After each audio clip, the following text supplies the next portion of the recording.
What shapes your life more than anything else? Ernest Shurtleff. Holmes believed it is the power of your own thoughts. In his classic work, Creative Mind, Holmes invites us to discover how ideas, beliefs, and imagination are not just fleeting moments, but forces that can create our reality.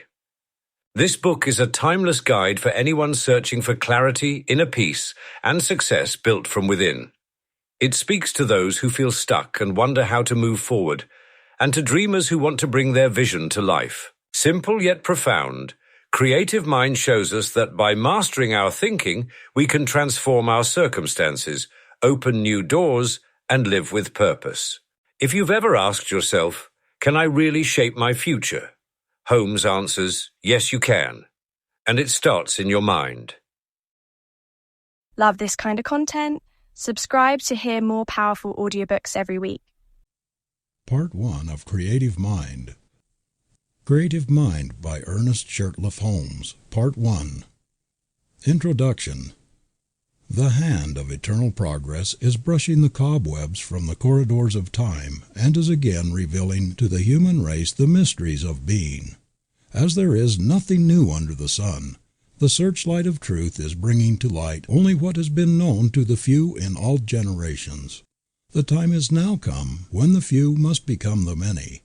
The whole world, from the least to the greatest, must know the truth, so that man may understand the great laws that govern his life. He must learn to control his own destiny, to heal his own body, and bring happiness to his own soul. Ignorance must vanish, and understanding must be ushered in. Man is no longer to be governed by anything outside himself. Creeds, doctrines, churches, institutions, organizations, governments are all being changed to give place to the realization of the individual. There is a power in and through all that is working this great transformation. All that will not measure up to the standard must fall by its own weight. All that is in line with the truth must still prosper. The time is at hand. We are in the greatest age of all history.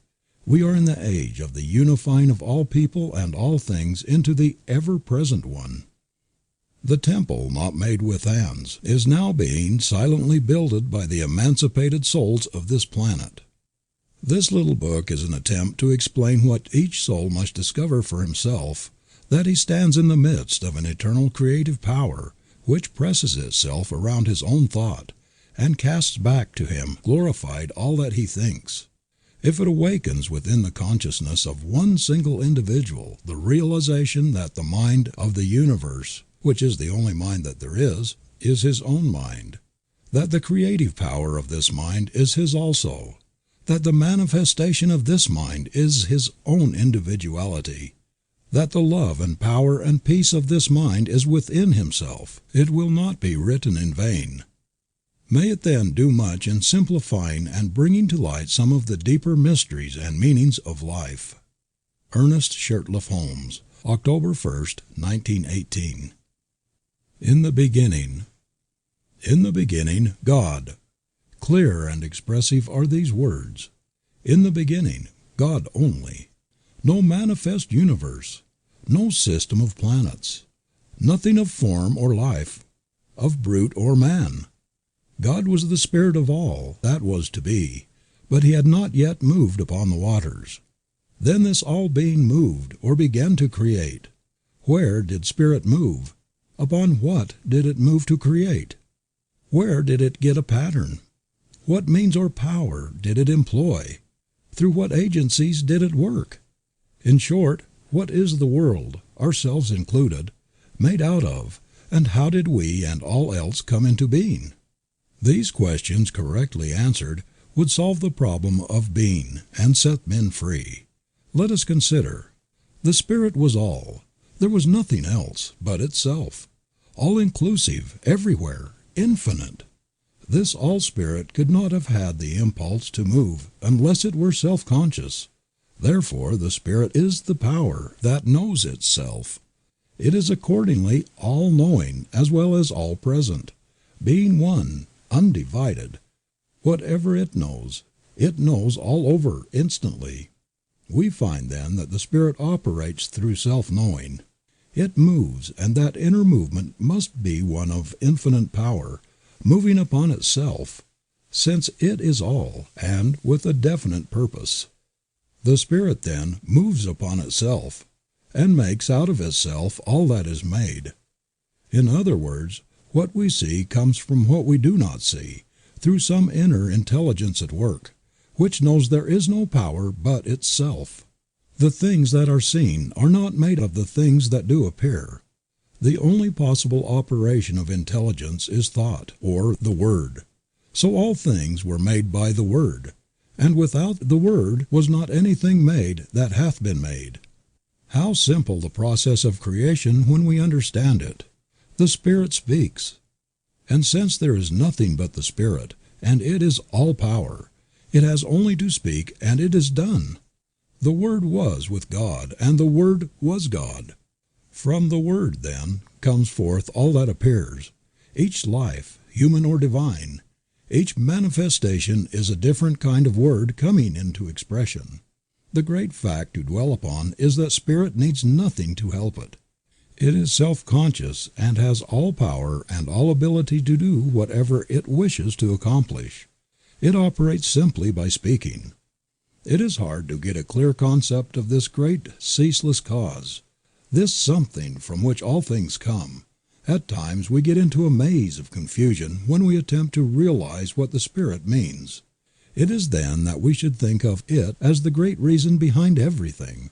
Being all knowledge, it must know itself, and must know everything it creates. So it knows us, and it knows everyone. Since it is all presence, we can contact anywhere, and will never have to go to some particular spot to find it. As it is all-knowing and operates through the power of the Word, it knows everything we think. Just how it creates we cannot know, and need not attempt to understand, for whatever this process of creation is, we find it is always an inner thought process. We should keep this in mind. The Spirit makes all things out of itself. Everything comes into being without effort. And when we exert ourselves, we are not in accord with the creative Spirit in the way in which it works. The impulse of the Spirit to move must be caused by a desire to express what it feels itself to be: beauty, form, color, life, love, and power. All things else we find in the manifest universe are attributes of the Spirit, and are caused to spring into being through the Word, because the Spirit wants to enjoy itself. We find then that the Word, which is the inner activity of thought, comes first in the creative series, and all else comes from the effect of the Word operating upon a universal substance. If the Word precedes all else, then the Word is what we are looking for, and when we get it, we shall have what the world has sought from time immemorial. We must, if we wish to prove the power of the Spirit in our lives, look not to outside things or effects, but to the Word alone. The human eye sees, and the human hand touches only that which is an effect. Unseen law controls everything, but this law is also an effect. Law did not make itself. The law is not intelligence or causation. Before there can be a law, there must be something that acts, and the law is the way it acts. It is intelligence. In the beginning was the Word. This Word, or the activity of the Spirit, is the cause of the law, and the law in its place is the cause of the thing, and the thing is always an effect. That is, it did not make itself. It is a result. The Word always comes first in the creative series. The Word was with God, and the Word was God, and the Word still is God. When we realize that man is like God, and he could not be otherwise, being made out of God, we realize that His Word also has power. If there is but one mind, then it follows that our word, our thought, is the activity of that one mind in our consciousness. The power that holds the planets in their place is the same power that flows through man. We must place the Word where it belongs, whether it is the Word of God in the universe or the Word of man in the individual. It is always first, before all else, in the beginning. The real sequence is this. cause, spirit, intelligence, God, the Word, the activity of intelligence, the effect, or the visible thing, whether it is a planet or a peanut. All are made out of the same thing. What we need to do is learn how to use the Word so that all will come to see that they are creative centers within themselves. A principle that can be proven. Knowing that mind is, we have a principle that is absolute. It is exact. It is going to correspond with our thinking about it. The first great necessity is to believe this. Without belief we can do nothing. This is the reason Jesus said, "It is done unto you even as you have believed." Always it is done unto people as they believe, and there is something that does it which never fails. We must believe that our word is formed upon and around this creative mind. For instance, we wish to create activity in our business. We believe that our word is law about that thing, and there is something that takes our thought and executes it for us. If we have accepted the fact that all is mind and that the thought is the thing, we shall see at once that our word is the power behind the thing, and that it depends upon the word or thought that we are sending out. So plastic is mind, so receptive, that the slightest thought makes an impression upon it. People who think many kinds of thought must expect to receive a confused manifestation in their lives. If a gardener plants 1,000 kinds of seeds, he will get 1,000 kinds of plants. It is the same in mind. The word going forth. Since this is true, everything depends upon our mental concepts. As a man thinketh in his heart, so is he. The Bible reiterates this statement, telling us many times of the creative power of thought. Jesus taught nothing else. He said, "The words which I speak unto you, they are spirit and they are life." The centurion coming to Jesus recognized the power of the words spoken by the latter. He said, "I also am one in authority." But his authority was on the physical plane, and he saw that Jesus had authority on a spiritual plane, for he said, "Speak the word only." The Bible also tells us that the word is not afar off, but in our own mouth. It is neither here nor there. It is within every living soul. We must take responsibility for our own lives. We must awake to the fact that they have absolute control over their lives, and that nothing can happen by chance. Then they will have a broader concept of God, a greater tolerance for their neighbor, and a greater realization of their own divine nature. What a relief from strenuous labor, no more struggle or strife. "Be still and know that I am God, and beside me there is none other." The Spirit being all there is, we cannot conceive of anything that can hinder its working. When the Spirit has spoken, the Word becomes law. For before law is the Word. It precedes all else. First is absolute intelligence, all power, all presence, all causation. Then the movement upon itself through the power of the Word. Then the Word becoming law. The law producing the thing and holding it in place. So long as the Word exists, the thing will exist. For since the Word is all power, there is nothing beside it. I am that I am, and beside me there is none other. This I am is Spirit, God, all. There is no physical explanation for anything in the universe. All causation is spirit and effect spiritual. We are not living in a physical world, but in a spiritual world peopled with spiritual ideas. We are now living in spirit. God, or Spirit, governs the universe through great mental laws that work out the divine will and purpose, always operating from intelligence. This intelligence is so vast, and the power so great, that our human minds cannot even grasp it. All that we can hope to do is to learn something of the way in which it works, and by harmonizing ourselves with it, to so align ourselves with Spirit, that our lives may be controlled by the great harmony that obtains in all the higher laws of nature, but has been very imperfectly manifested in man. This brings us to the second point of consideration. Why and what is man?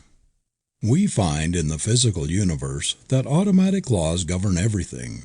For instance, the tree cannot say, "I will not," because of the law that holds it in place. It grows without any volition of its own. So it is with all nature, but when we come to man we find a different manifestation of the Spirit, a being who can say, "I choose." In all creation man alone is an individual, man alone is free, and yet man alone wants, is sick, suffers, and is unhappy. Man marks the earth with ruin. Why? Because he has not found his true nature. The very thing that should free him, and eventually will do so, now limits him. God could not make an individual without making him able to think, and he cannot think without bringing upon himself the results of his thought, good or bad. This does not mean using two powers, but using the one from two standpoints. Nothing in itself is either good or bad. All things exist in the mind as a potentiality.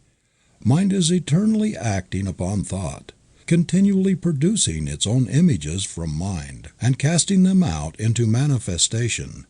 Man must be the outcome of the desire of the Spirit to make something which expresses the same life that it feels. Man is made to be a companion of the Infinite, but to arrive at this exalted plane of being he must have his freedom, and be let alone to discover his own nature, to return love to his Creator only when he chooses to do so. At the doorway, then, of man's mind this wonderful God has to wait. "Behold, I stand at the door and knock." The opening must be on the part of the individual. Man lives in a mind that presses in upon him from all sides with infinite possibilities, with infinite creative power. The divine urge of infinite love crowds itself upon him and awaits his recognition. Being the image of this power, his thought also must be the word, or cause it life. At the center of his being is all the power that he will need on the path of his unfoldment. All the mind that man has is as much of this infinite mind as he allows to flow through him. We have often thought of God as far off, and of man as being separate from all the good. And now we are coming to see that God and man are one, and that one is simply awaiting man's recognition, that he may spring into being and become to man all that he could wish or want.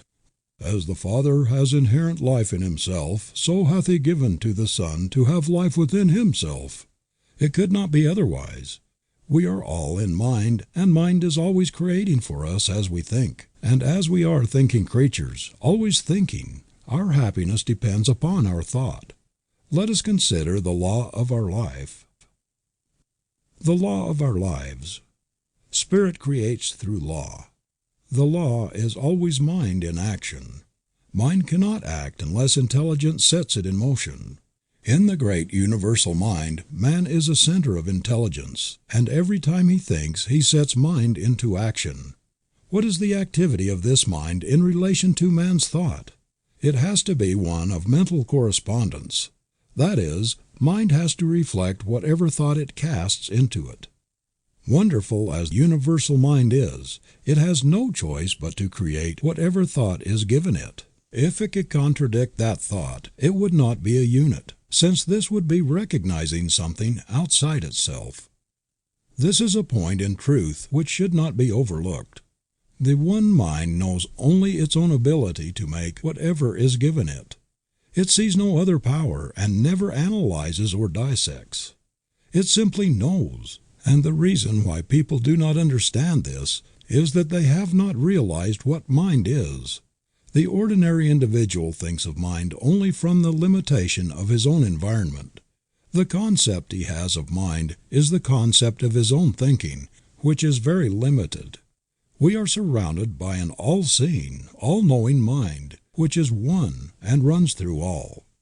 The belief in the dual mind has destroyed practically all philosophies and religions of the ages, and will continue to do so until the world comes to see that there is but one.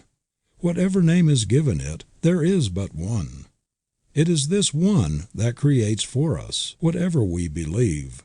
Our thought operative through this one produces all our affairs.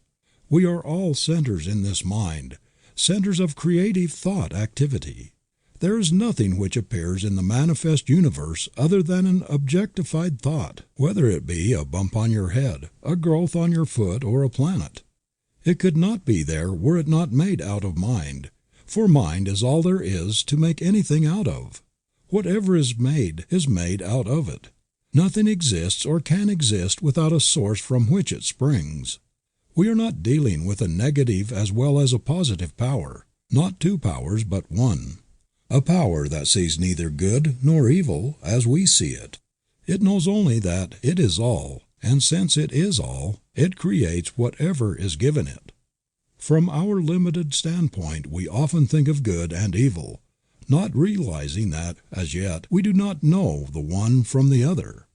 What we call good today, we may call evil tomorrow, and what we think to be evil today, we may tomorrow proclaim as the greatest good we have ever known. Not so with the universal power of mind. It sees only itself and its infinite ability to create. To the thinking person this will mean much. He will see that he is no longer living in a limited universe, a world of powers, but that he is immersed in an infinite creative medium which, because of its nature, has to create for him whatever he believes. Jesus understood this, and in a few simple words laid down the law of life. It is done unto all people as they believe. This is a great thing to keep in mind. It is done unto us. We do not have to do it, for it is done unto us of a power that knows itself to be all there is. Could we even believe that some material mountain would be moved, the power is there to do it. Without this belief there is no real impulse for the creative mind, and we do not get an affirmative answer. We must realize more clearly that this great power has to operate through us. Man's part. Creative mind cannot force itself upon us because we have the power of self-choice. It recognizes us when we recognize it. When we think that we are limited or have not been heard, it must take that thought and bring it into manifestation for us. When we look about us and see nature so beautiful, lavish, and so limitless, when we realize that something, some power, is behind all, and sees to it that plenty obtains everywhere, so that in all things manifest there is more than could be used, and when on the other hand we see man so limited, sick, and sad, and needy, we are disposed to ask this question: is God good after all? Does He really care for the people of His creation? Why am I sick? Why am I poor? Little do we realize that the answer is in our own mouths, in the creative power of our own thought. The average person, when told the truth, will still seek some other way. God has already done for us, in a mechanical way, all that He can do, and having been given the ability, we will have to do for ourselves the rest. Yet the great power is always near, ready at any time to help. But we must use it according to its own nature in harmony with its laws. Man should learn that he himself is the center of this divine activity. Realizing this, he must seek more and more to utilize his own divine nature, and by doing so, he will become more fully under the protection of the great laws that govern all life, manifest and unmanifest. Whatever man is, he must find that because he is made out of God. He must be of the same nature. This infinite one cannot know anything outside of itself, anything that would be a contradiction of its divine nature.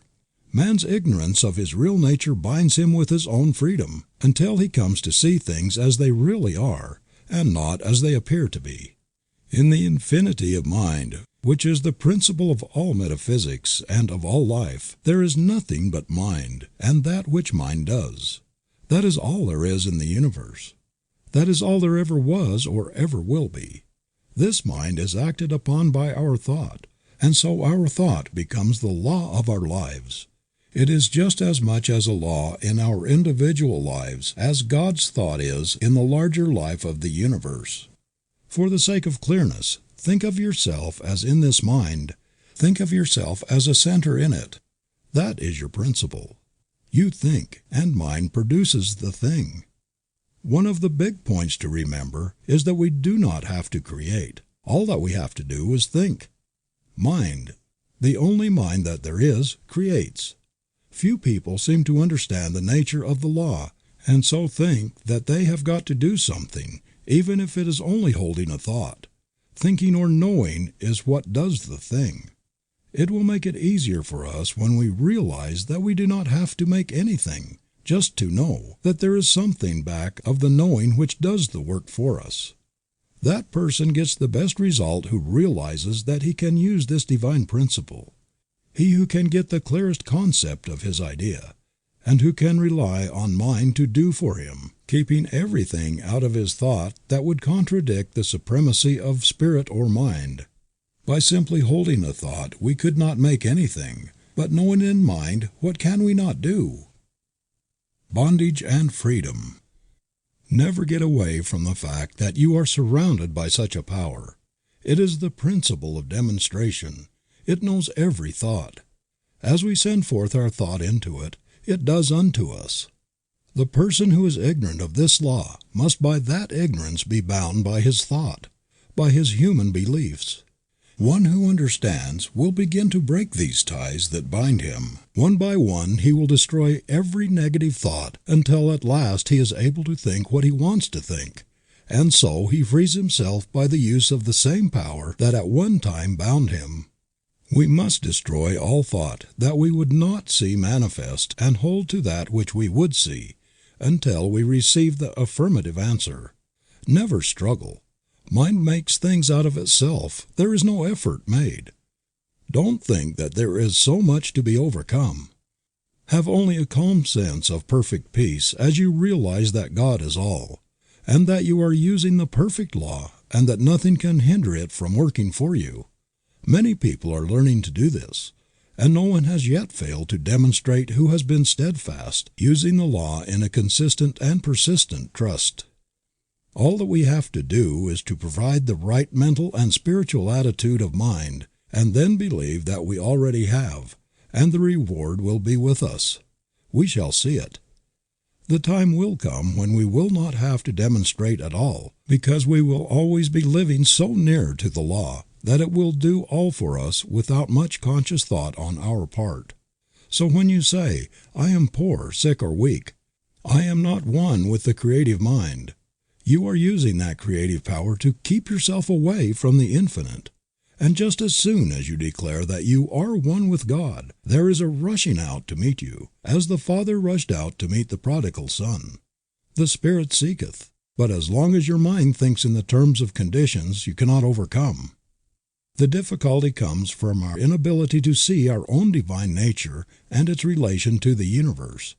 Until we awake to the fact that we are one in nature with God, we will not find the way of life. Until we realize that our own word has the power of life, we will not see the way of life. And this brings us to the consideration of the use of the word in our lives. The Word. The Word was with God, and the Word was God. The Word is nigh thee, even in thy own mouth, that thou shouldest know it and do it. What does this mean? It clearly states that whatever power there is in the Word, and it says it is all power, is also in our own mouths. There's no avoiding the fact that the Bible claims for man the same power in his own life and his own world that it claims for God. In the lives of the majority, men do not realize that the Word is in their own mouths. What Word? Little do we realize that this Word which they are so earnestly seeking is every word they hear, think, or speak. Do we who are endeavoring to realize the greater truths of life always govern our words? If any word has power, it follows that all words have power. It is not in the few moments of spiritual meditation that we demonstrate, but we bring out the possibilities of the hidden word when we are allowing our thoughts to run in any direction, not in the short time spent in silence, but in the long hours stretching themselves into days, months, and years. Are we always using the Word? An hour a day spent in silent meditation will not save us from the confusion of life. The 51% of man's thinking is what counts. It is easy when we are alone to brave the storms of life. Surrounded by our own exalted atmosphere, we feel the strength of the infinite. We rise in spirit. We think we are experiencing the ultimate of truth, that all things are ours. These moments in a busy life are well spent, but must be unavoidably brief. But what of the rest of the day? What of the busy street, of the marketplace, and of all the daily contact with life? Do we then obtain? Do we keep on in the same even way? Or do we fall before the outer confusion of our surroundings? Are we still creating the Word and setting it afloat in the great ethers of life? Are these words creating for us? Yes. How necessary, then, to keep the independence of the solitude. How seldom we do this! God sent an angel to speak to me. A word he was fain I hear. And the angel brought the message and whispered it in my ear. God knew I needed the word he sent. I had lost the zest of fight, and the right was all but beaten, and wrong it was all but right. Simple the word that he sent me, but it soothed a spirit raw. With the pain of too much striving, 'twas love fulfills the law. Few people indeed in the day in which we live are well poised. Where do we find the man who can live above his surroundings, who in his own thought can dominate all conditions, and in the midst of the crowd keep his own even way and his own counsel? When we do meet such a person we will know him, for we will find on his face the image of perfect peace. We shall detect in his bearing the ease and independence that comes only to the man who has found himself, and who is centered not in the outer, but in the inner world. Such a character as this has the power to attract to himself all of the best in the world. He is a center toward which all else must gravitate.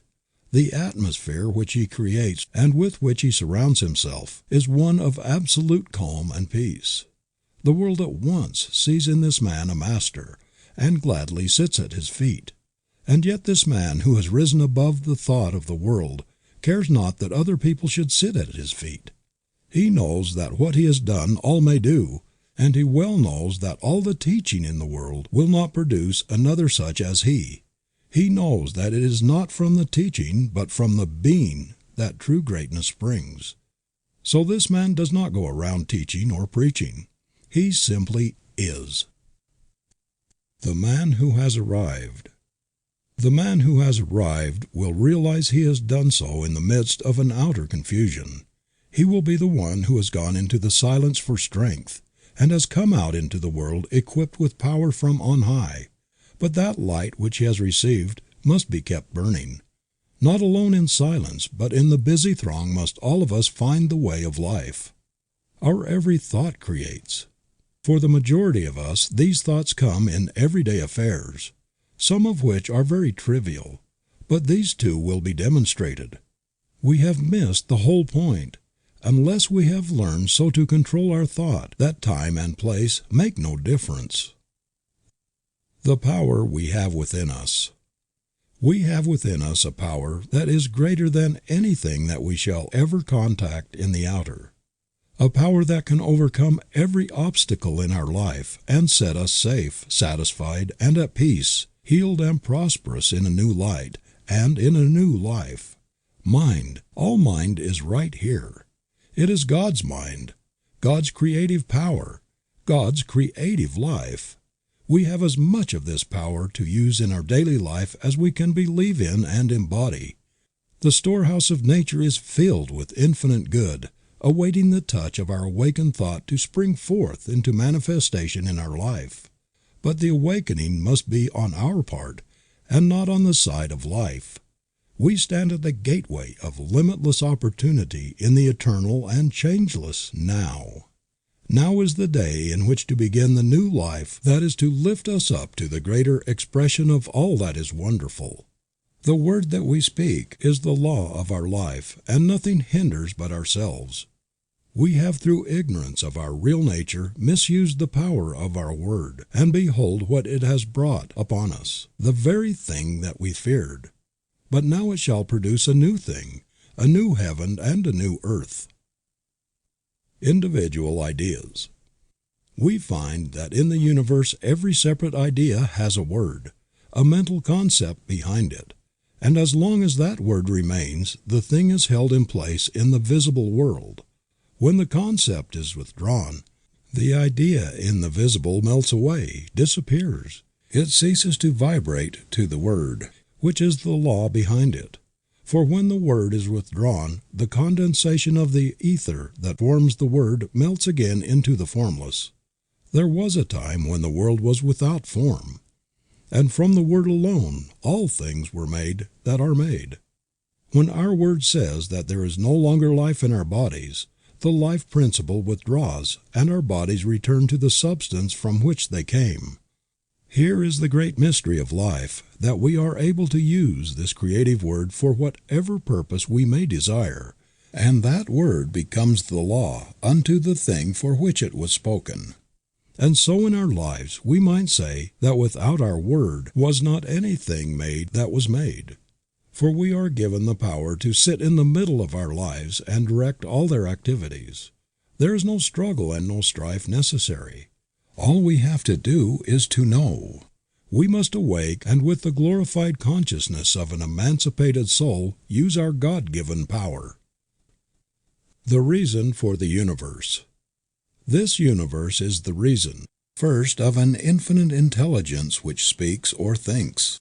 And as this thought becomes active within itself, it creates from itself, at the power of its own word, the visible universe.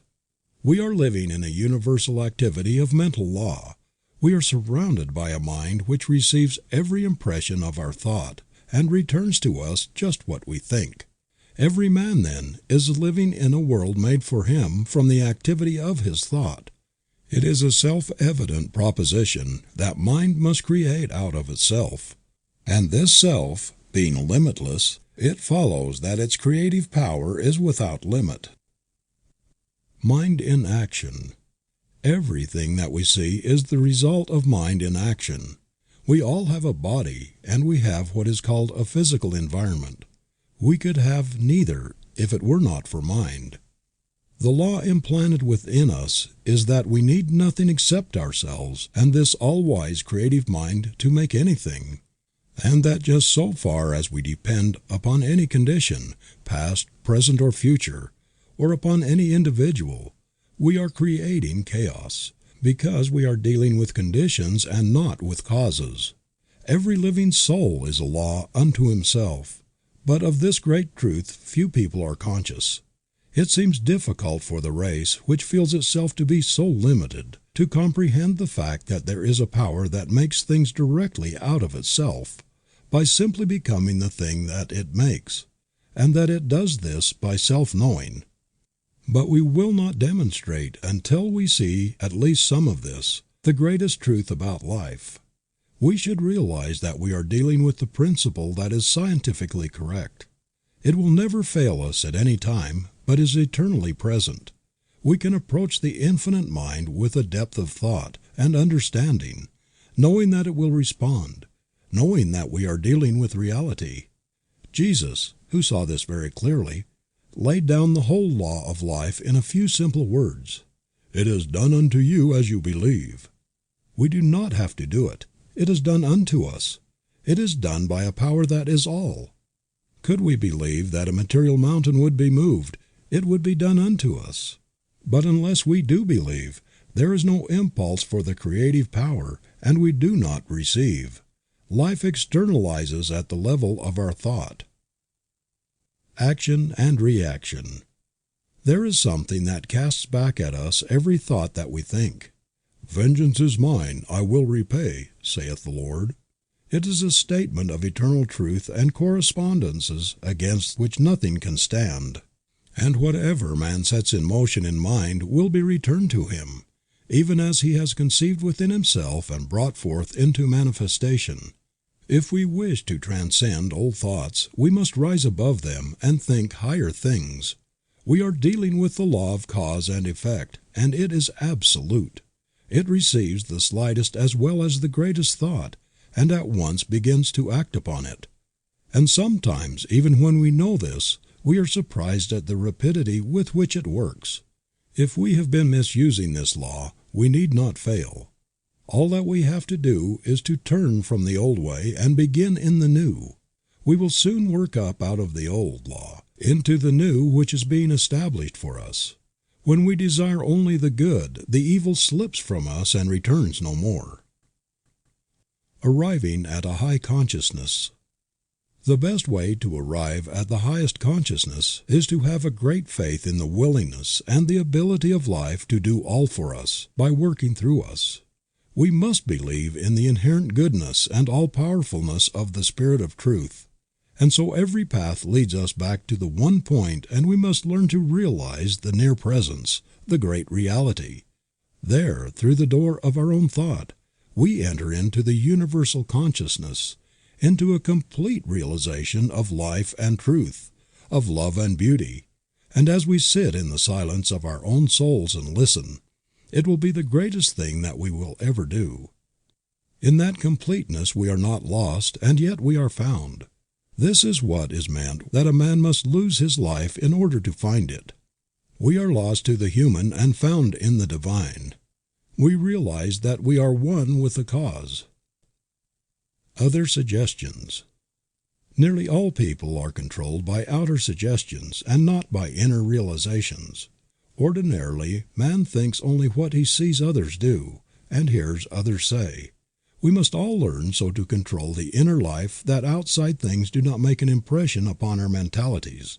As we are thinking beings and cannot help thinking, we cannot avoid making things happen to us. And what we need to do is so to control our thought process that our thinking will not depart from the realization of that which is perfect. Man is governed by a mind which casts back to him every thought he thinks. He cannot escape from this, and need not try. It would be useless. The laws of the mind are simple and easy to understand. The trouble with us has been that we have laid down great obstructions, and then have tried to overcome them. Stop trying. Stop struggling. Begin to be calm, to trust in the higher laws of life.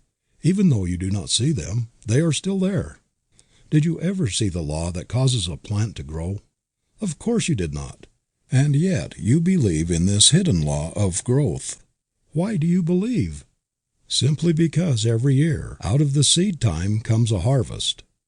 Shall we not have as great faith in the highest laws of being? To those souls who have dared to believe has come as definite an answer as came to those who believed in receiving a harvest from the planted seed. This law is, and if we would see results we must use it. That is, we must provide the mental receptivity that will prepare us to accept the gift when the Spirit makes it. This receiving is a mental process, a process in which we lose all sense of limitation. If you wish to demonstrate prosperity, begin to think and talk about it, and to see it everywhere. Do nothing that contradicts this thought, either mentally or physically. The world is full of good. Take it and forget all else. Rise above depression and be glad you are saved from adversity. The human mind needs to be cleansed from the morbid thoughts that bind through its false beliefs. No living soul can demonstrate two things at the same time, if one contradicts the other. There is no way except to let go of all that you do not wish to come into your experience, and in mind take all that you do wish. See, hear, talk about, and read only what you wish, and never again let a negative thought come into your mind. God knows good only, and when we are in line with good, He knows us. When we are out of harmony with good, we say, God has forgotten us. On the one hand, we have an infinite intelligence which has brought us up to where we are today, and having done all that it can for us now, lets us alone to discover our own nature. On the other hand, we have the infinite law, which is an activity of God, and we can use it for what we will, only with this provision, that, in so far as we use it for the good of all, are we protected. The law obtains through all nature that as a man sows, so must he reap. Now the Father has brought us to where we can understand life, and we must go as we choose. If we are in harmony with the great forward movement of the Spirit, there is nothing that can hinder our advancement. If we oppose it somewhere along our pathway, it will crush us. As with individuals, so with nations. In so far as they work with the right spirit, they prosper. When they begin to fail in the use of this law, they begin to fall. He who understands will take the position of one who wishes to work in union with the power of good, and to such a one will come all the power that he can conceive of and believe in. His word becomes an expression as the very word of God, and he must realize it to be all-powerful. So the one who is truly united with good will wish to express only the truth for all, and in doing so he is working along the lines of the unfoldment of the Spirit. And though he may seem to fail from the ordinary standpoint, yet his success is assured, for he is at one with the only ultimate power before which, in time, all else must fall. End of Part 1.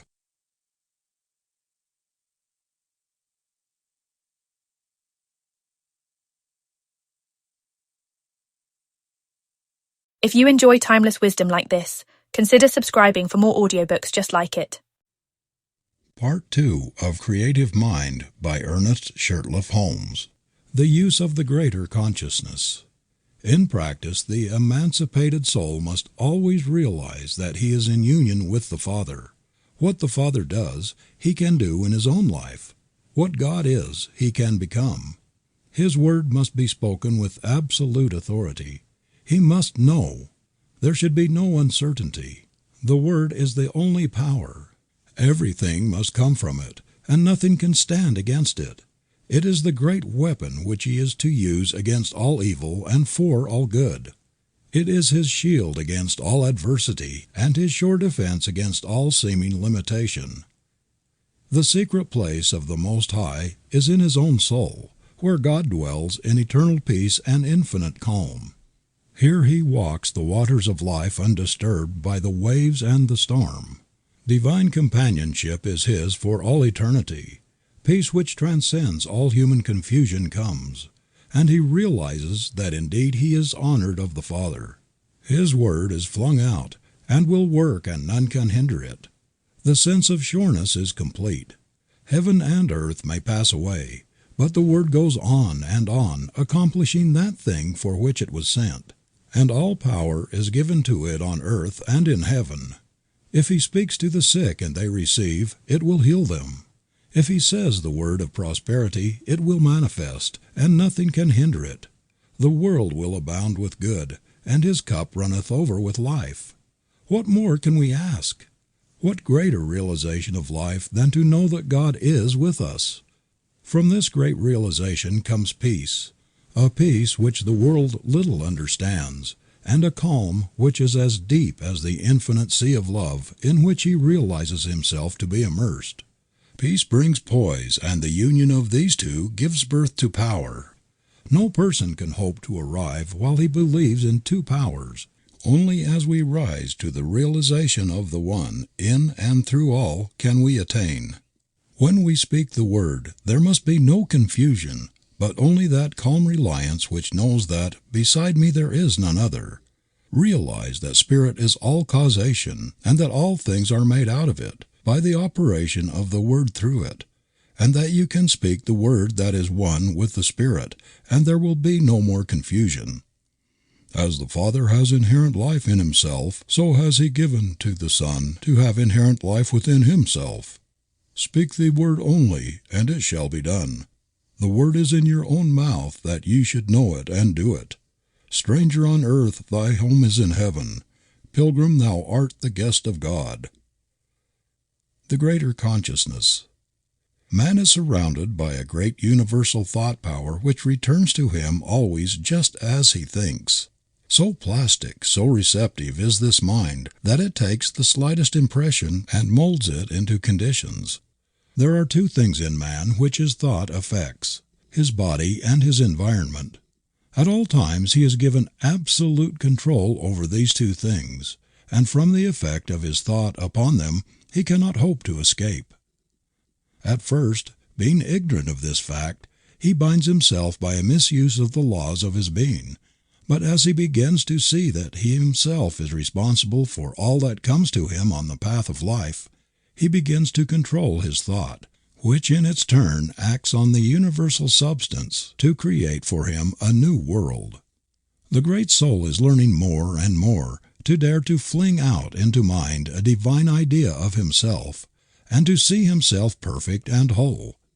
If he has a divine thought, he will get a divine thing. If he has a human thought, he will get a human thing. He will receive whatever his innermost thought embodies.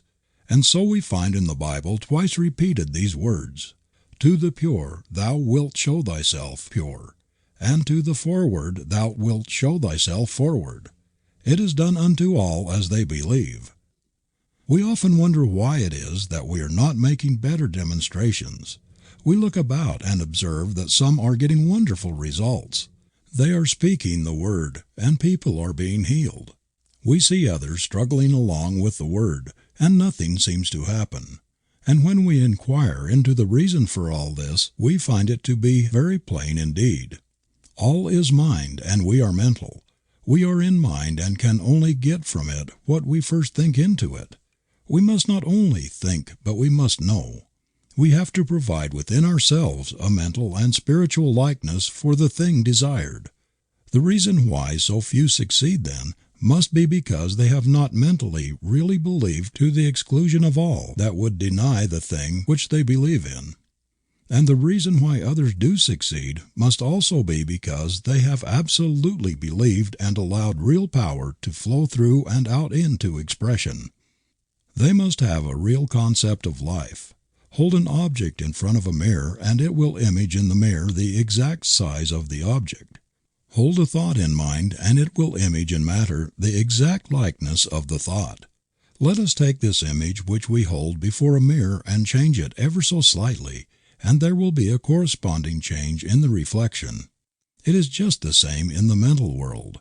Whatever is imagined is brought forth from mind into manifestation. We must not deny that which we affirm. We must reason only from that cause which is spiritual and mental, and weed out all thought that would deny its power in our lives. There seems to be something in the race thought that says man is poor, man is limited, that there is a lack of opportunity, that times are hard, that prices are high, that nobody wants what I have to offer. No person succeeds who speaks these ideas. When we express ourselves in this way, we are using a destructive power. All such thoughts must go, and we must all realize that we are an active center in the only power there is. We must get the perfect vision, the perfect conception. We must enlarge our thought until it realizes all good, and then we must swing right out and use this almighty power for definite purposes. We should daily feel a deeper union with life, a greater sense of that indwelling God, the God of the everywhere within us. When we speak into this mind, we have sown the seed of thought in the absolute and may rest in peace. We do not have to make haste, because it is done unto all as they believe. In that day that they shall call upon me, I will answer. People will often ask, what is the best method for demonstration? There is but one answer to that question. The Word is the only possible method of demonstrating anything. The Word really felt and embodied in our thought. Then the Word becomes flesh and dwells among us, and we behold and experience it. We will ask for no other way when we understand this. The person who does not understand these laws will be likely to say that this is presumptuous, that it is even sacrilegious. But this comes only from a lack of understanding of the fact that all is governed by law, and that all law is impersonal and universal. We have just as much right to use spiritual law as to use the so-called physical laws. Strictly speaking, there's no such thing as a physical law, as all things are spiritual, and all law is a law of the activity of the Spirit. The greatest use of these laws will always come to that soul who is the most deeply spiritual, as such a soul comes the nearest to using law as God uses it. So to the really great soul there must come a very close relationship with the invisible God. This relationship cannot be expressed in words, but only in inner feeling which transcends the power of words to express. God must become the great reality, not simply as the principle of life, but more as the great mind which knows, and which at all times understands and responds. To say that God does not understand our desires would be to rob the divine mind of all consciousness and place God lower in the scale of being than we ourselves are. On the other hand, we must be careful not to believe that God thinks evil and understands that which is not perfect, as then we would have an imperfect being for the first cause. We should more and more learn to think of things in the absolute, that is, to think of things as not limited by conditions. Realize at all times that the Spirit makes things out of itself and needs no beginning except its own self-recognition. Then we must cognize our relation to this great power as one of absolute correspondence. What we think into it, it takes up and does for us as we think. It should not be an effort so to think. We should do so with ease, without strain. The law must return to us. We have no responsibility except to provide the proper channel. It can return only in the exact way that we think. If we think struggle is the reality, we shall gain our demonstration, but struggle will have to be the result. There is a law of reflection between mind and the one who thinks, and it is not only what a man thinks, but also how he thinks, that shall be done unto him. If you believe absolutely that you can do a certain thing, the way will always be open for you to do it. If also you believe that time will have to elapse, then you are making a law, and time will have to elapse. If, on the other hand, you believe that mind knows just how and never makes mistakes, but lets it be done unto you, then it will be done. Confusion brings more confusion. Peace begets more peace. We cannot imagine the Great Spirit hurrying or worrying, fretting or trying to make anything happen. The only reason we worry and fret is because we have thought there was some other power which could bring confusion. Such is not the case.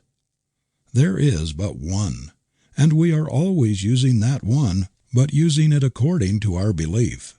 This is our divine birthright. Nothing hinders it but ourselves. Remember that since all is mind, you cannot demonstrate beyond your ability to comprehend mentally, that is, beyond your ability to know about a certain thing. For instance, suppose you wish to heal someone who is sick. Your ability to do this will depend entirely upon your ability to see perfection mentally, coupled also with the realization that your word destroys everything unlike itself. If you try to see perfection for a few minutes only, it will never heal. Your thought goes on at all times, and in the moments when you least realize it, conditions are being molded for you. It is not enough to declare consciously for the truth. The truth must be believed or no good results will be forthcoming. The perfect universe. The one who desires to heal must stop seeing, reading about, discussing, or listening to conversation about sickness. There is no other way under the sun except as we let go of that which we do not desire and take that which we wish to have. There is too much of this deceiving ourselves into thinking that we can do two ways at once. We may deceive ourselves and possibly other people, but the law remains the same, the law of mental correspondence and nothing else. We cannot go beyond our ability to realize the truth. Water rises only to its own level. In our patients as well as in ourselves and our environment we will reflect what we are, not at our best in the few moments of silence, but in the long run of ordinary life and thought. To acquire the larger consciousness is no easy task. All that we have believed in which contradicts the perfect whole must be dropped from our thought, and we must come to realize that we are now living in a perfect universe, peopled with perfect spiritual beings, each of which, coupled with the great divinity, is complete within himself. We must see that we are one in the Great One, and then we will not separate or divide, but unite and add to, until in time we will find that we are living in an entirely different world from that in which we had once thought we were living. Of course, this will meet with much opposition from those unenlightened souls whom we must contact in the world. But what of that? Remember, the great man is the one who can keep in the crowd the calm, even thought, the deep, divine reliance on principle. And more, this is the only way to help or save the world. In time, all people will come to the same understanding. You are lifting up the standard of life, and those who are ready will follow. You have no responsibility to save the world except by exemplifying the truth. The world must save itself. All are alike. There is no difference between one person and another. Come to see all as a divine idea. Stop all negative thought. Think only about what you want, and never about what you do not want, as that would cause a false creation. Too much cannot be said about the fact that all are dealing with only one power, making and unmaking for man through the creative power of his own thought. If there is something in your life that you do not want there, stop fighting it. Forget it. About struggle, karma. There is too much struggle coming into the metaphysical thought. Often we hear some seeker after truth say, "I have a big fight ahead." O foolish and untaught, how can you hope to enter in? The kingdom comes not from without, but from within, always. Stop all struggle and wait upon the sure principle that creates whatever it wills, because there is nothing to oppose it. As long as we think that opposition exists, we are blocking the way for the clearer vision. Those that take up the sword must perish by it, not because God is a jealous God, but because that is the way the law must work. Cause and effect must obtain everywhere. Do not even fuss about your karma. Too often we hear people say, "This is my karma." This may be true enough, but how many people know what they mean when they use the word karma? Do you realize that your karma is nothing but your false thinking, and that the only way to escape it is to think the truth, and that brings in the higher law? When the greater comes in, the lesser leaves, because there's no longer anything to give life to it. The past is gone when we learn to forgive and to forget. This erases from mind all that is held against us, and even our sins are remembered no more against us forever. Fate is in our own hands, and when we will rise to that pure atmosphere where we see things in their completeness, and know that an all-wise power is behind it all, we will see that the infinite mind could wish for us only that which expresses itself in limitless terms. The whole trouble has been that we reason as men and not as gods. "I say ye are gods, and every one of you sons of the Most High." The great law of life is thinking and becoming, and when we think from the lofty heights of the Spirit, we will become great, and not until then. Do not try to convince anyone of the truth. That will bring confusion. Truth is just as much as God is, and the whole world is coming gradually into the realization of it. Keep the truth within your own soul. Lift your own self above the confusion of life, and then people will believe. So all our thought is to be created in the realization of the one becoming the many, without struggle, without fear, stripped of all that denies the truth. How limited we are, how little our thought, how the human race rises in the morning, plods off to the day's work, plods home at night, sore and tired, eats and sleeps, works and dies. As has been said of man, man works hard to get money to buy food, to get strength to work hard, to get money to buy food, to get strength to work hard, to get money, etc. This was never intended. It is the curse imposed on the man who believed in two powers, one of good and one of evil. To us there has come a greater vision, and to those who believe and act as though it were true, it is proving itself. We must turn from all human thought and experience. We are not downtrodden, depraved, and miserable sinners, born in sin and conceived in iniquity and shame, some to go to heaven and some to hell, and all to the eternal glory of God. This is a lie. It always has been and always will be. But as long as we believe in a lie, it seems to be present with us.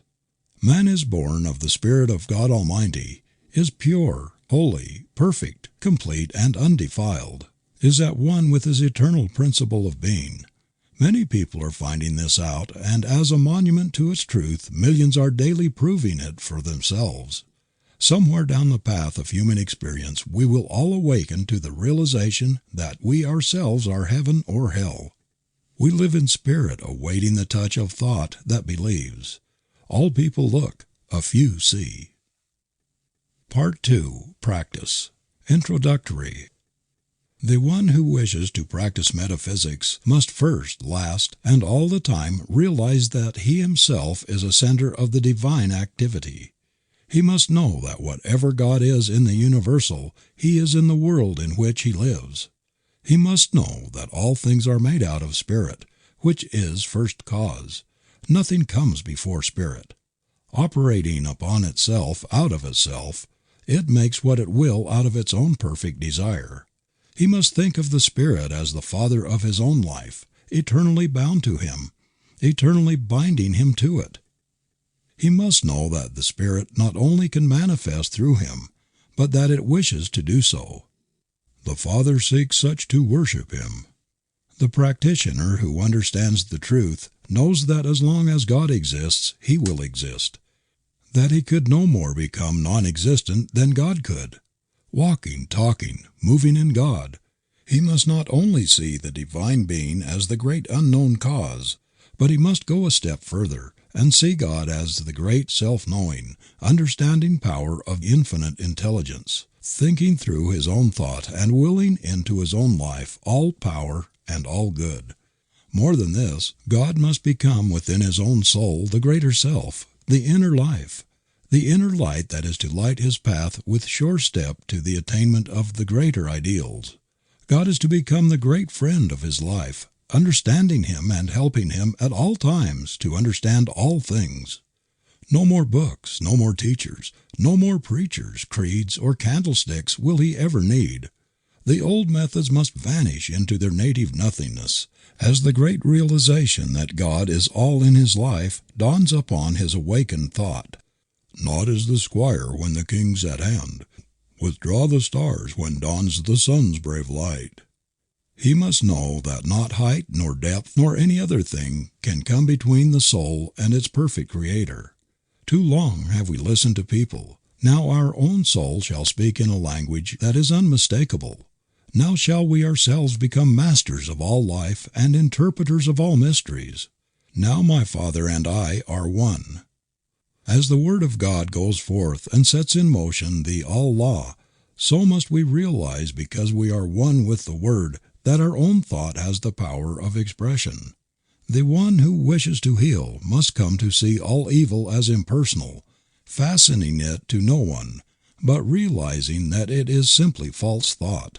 The healer knows that the word which he is to speak will destroy this false impression, and by erasing it, it will vanish. There should be absolutely no sense of responsibility beyond speaking the word in positive faith, knowing. All struggle belongs to the old order. In the new, peace takes the place of confusion. Faith answers the cry of doubt and fear, and the word is supreme. We must know that our word is law, and cannot be set aside by the false thought of the world. Every time that we state a truth, we must know that that truth destroys all that is unlike itself and frees the thought of the one whom we wish to help and to heal. This word must become the new law which frees. People are sick because they think sickness, and will be healed only when they turn from this kind of thought and begin to think in terms of health. The same power used in two ways.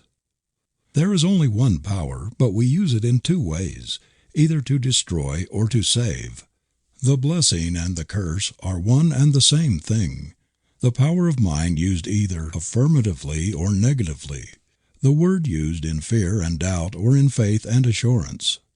You do not have to understand material philosophy or be learned in the books of the human race.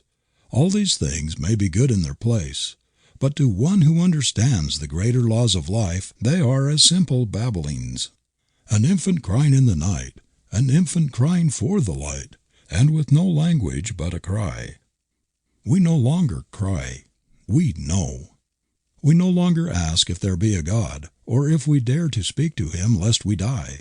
We do not analyze, dissect, affirm, or deny. We know. We trust our own word because first we know in whom we have believed. The sooner the one who is striving to attain will realize that truth must become revealed through his own soul and not that of another, the sooner he will attain. We must then become immune from the race suggestion of an hypnotic power that sets itself up as an authority. There is no other authority than your own soul, as there is no law but that your soul has set. Leave authorities to smaller minds and to those who need a leader because of their own self-confessed weakness, and be free. Dare not to stand amidst the eternal way and proclaim your own atonement with all the power that there is, was, or ever will be.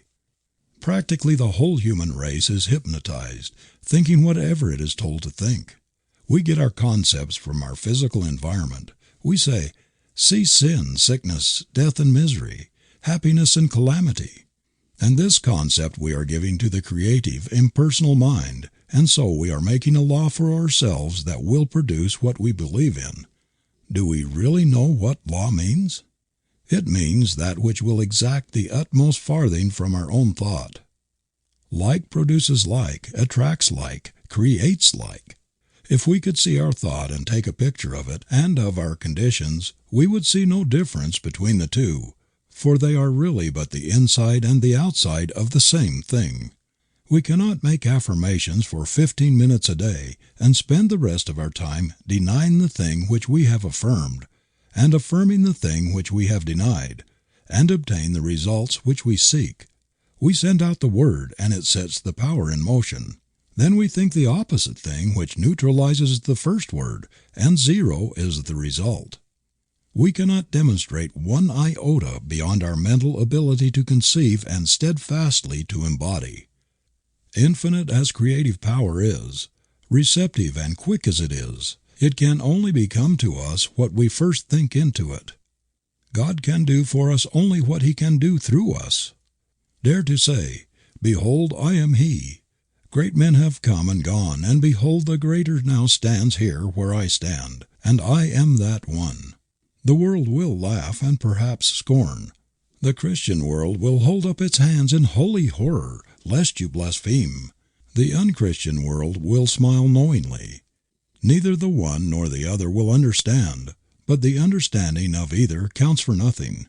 You are now free, and your freedom will yet save the world from itself. The great soul finds within himself the divine companionship which he needs.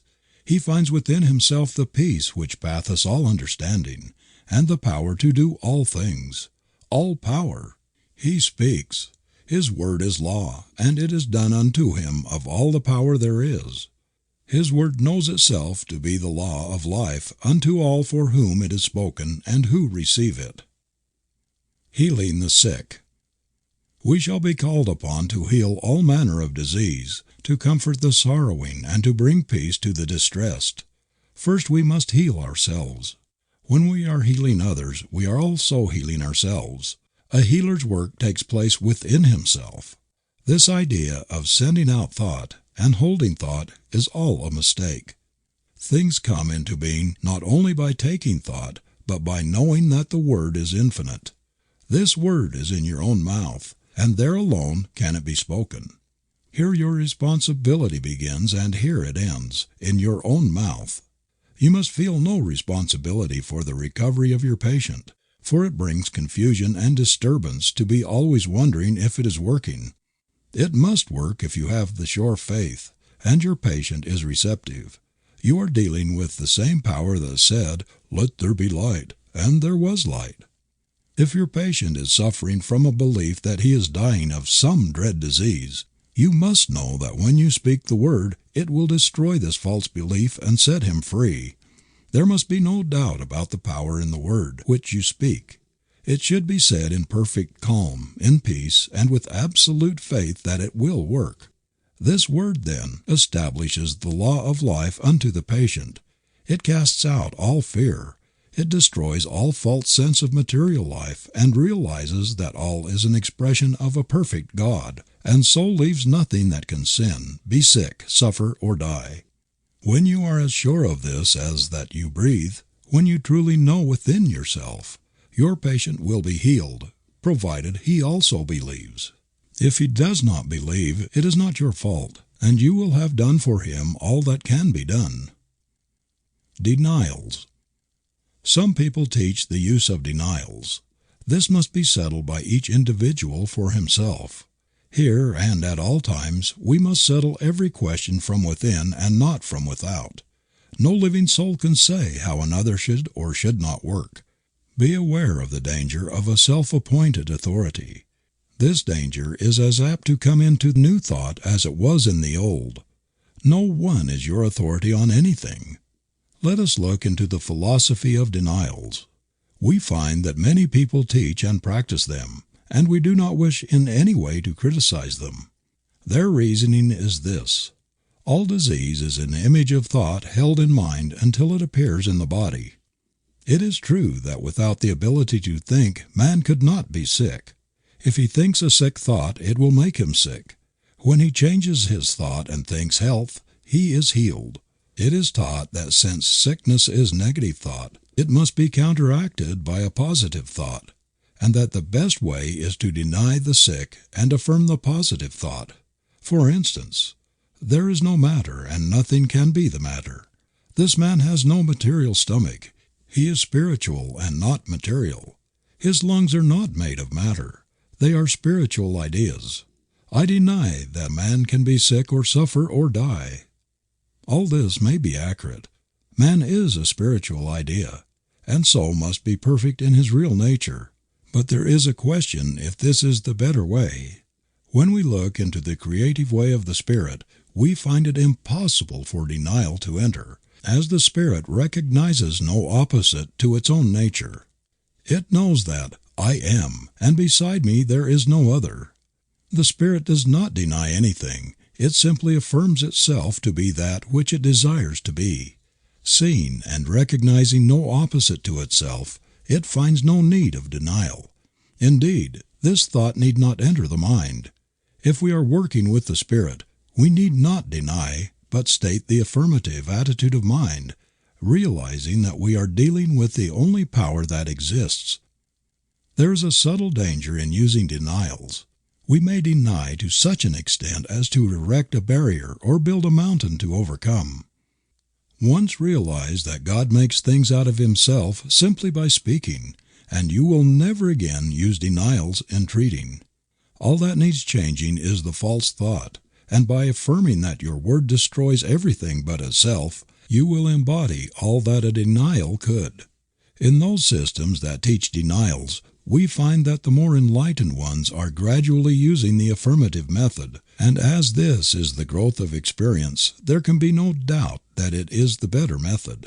Of one thing we may be sure: the Spirit never denies. It simply knows that I am.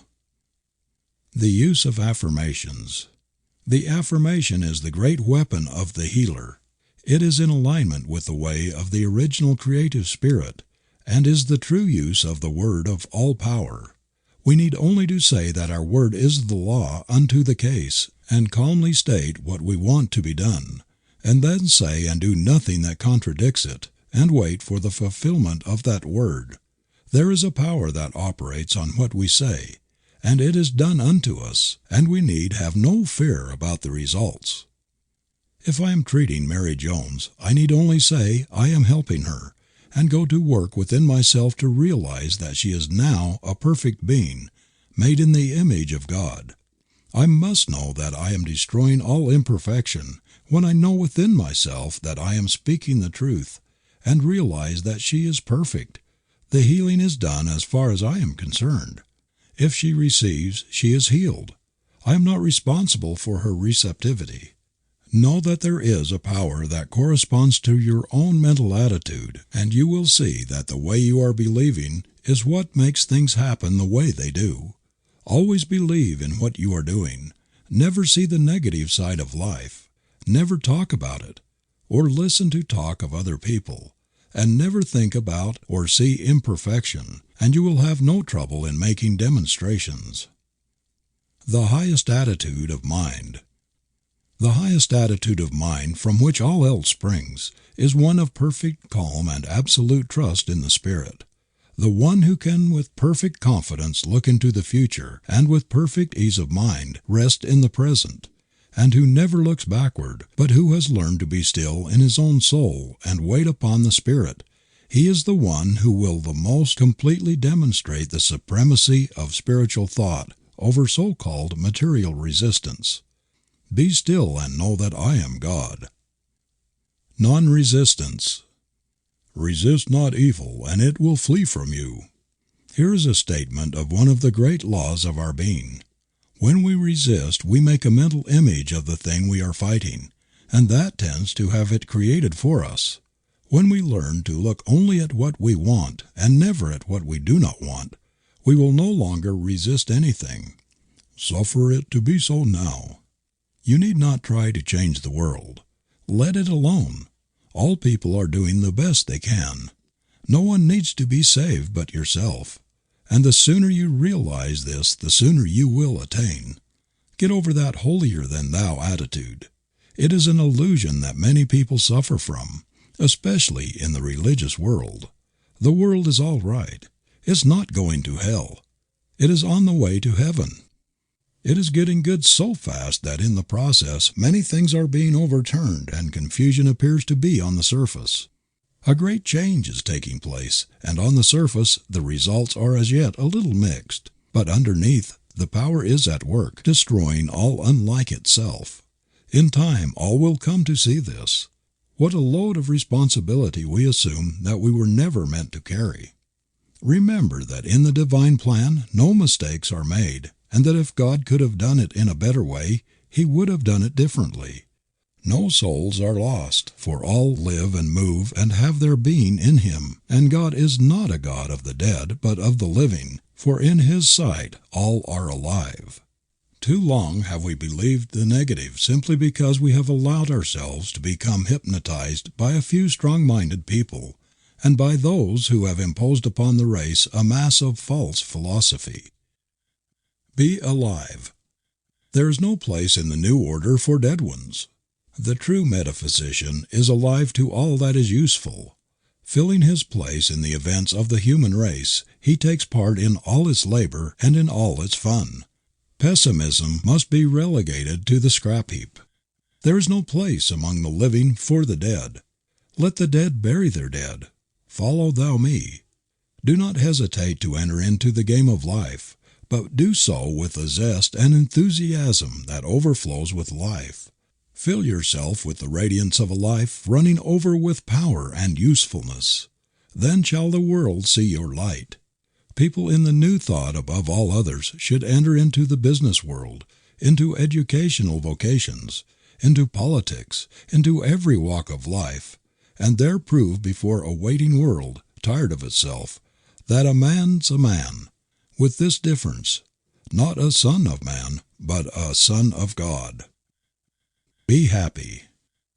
How can we hope to make a world see the right way unless we overflow with joy? The world has now too many sad faces.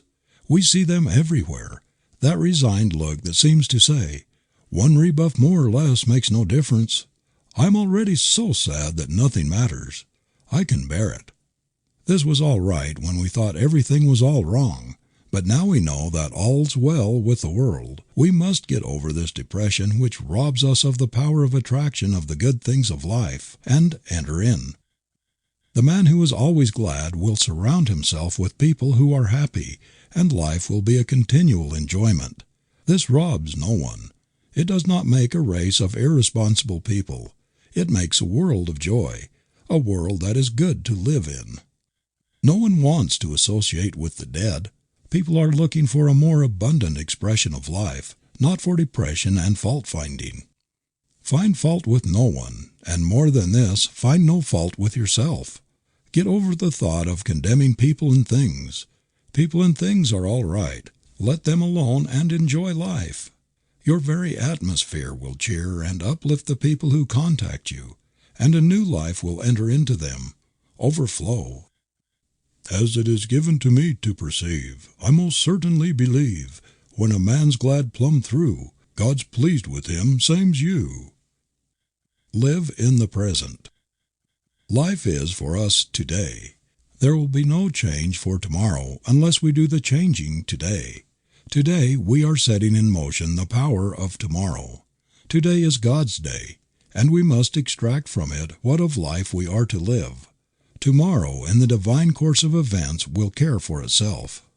The soul that learns to live in the great gladness of today will never weary of life, but will find that he is living in an eternal here and now. Now all good is his. Now all life, truth, and love are his. Now he has entered in, and the good things of life are his today. Lord, for tomorrow and its needs I do not pray.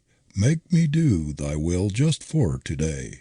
Let your soul sing today, and the song that comes tomorrow will be all the sweeter. It will ring out over the vistas of time with an unmistakable clearness. Here is a soul who knows himself and has found life within himself, who has met God today. No more waiting, no more longing, no more weary roads to travel. He has arrived. The goal is won and peace has come at last. Today. See good in all things. Learn to see God in all manifestation, in all people, through all events. The ordinary person sees only the lump of matter. Not so with the awakened soul. He sees in all things the divine mind at work, molding out into expression what it feels itself to be of life, of color, of form and beauty. There are some disillusioned ones who claim that what we see is all false, and that the so-called material universe is an unreality. What a mistake! What we see is the body of God, full, free, complete, whole. A primrose by the river's brim, a yellow primrose was to him, and it was nothing more. He never saw the idea behind. It was seen only as matter, matter, matter. Yet what he could have seen was God's thought of himself coming out into wonderful beauty and color and form, the infinite one manifesting in an infinite variety of forms. What do you see when you look upon the human form, the crowning glory of God's perfect creation? Matter, matter, matter? Flesh, blood, and bones? Indeed, these may be passing into expression, but what of the idea? What of the reality of the body? This body of ours is as real as God is real. It would not be if it were an illusion. The very touch of the flesh should send a thrill through the whole body, bringing up its vibration to a higher pitch, to a finer form. The body is not one mass of pollution. It is the temple of the living God, and should be so thought of. Too long have we condemned it, and now we must free it by reversing the process. Of all things on earth, the human body is the most beautiful, the most wonderful, and the most godlike. If you do not love your brother whom you have seen, how can you love God whom you have not seen? Human magnetism is not hypnotism. It is the divinity of man in expression. And when we learn to convert human passion into divine love, to transmute the lower into the higher, we shall have with us a power of attraction against which nothing can stand. He who hath ears to hear, let him hear. When we behold a beautiful sunset, we should see the wonderful thought of God, the radiance of His presence. In the strength of the hills we should see the strength of the Spirit, and seeing all things as spiritual ideas, we should learn to love them because God has made them and given them to us to use. The soul who in ecstasy can rush up to a tree and embrace it realizes more of God than all the bigoted priests who have ever lived. The one who can sniff the ocean breeze with delight feels the presence of the divine being more keenly than does the one who kneels in despair before an awful God of justice. Learn then how to appreciate nature and nature's God.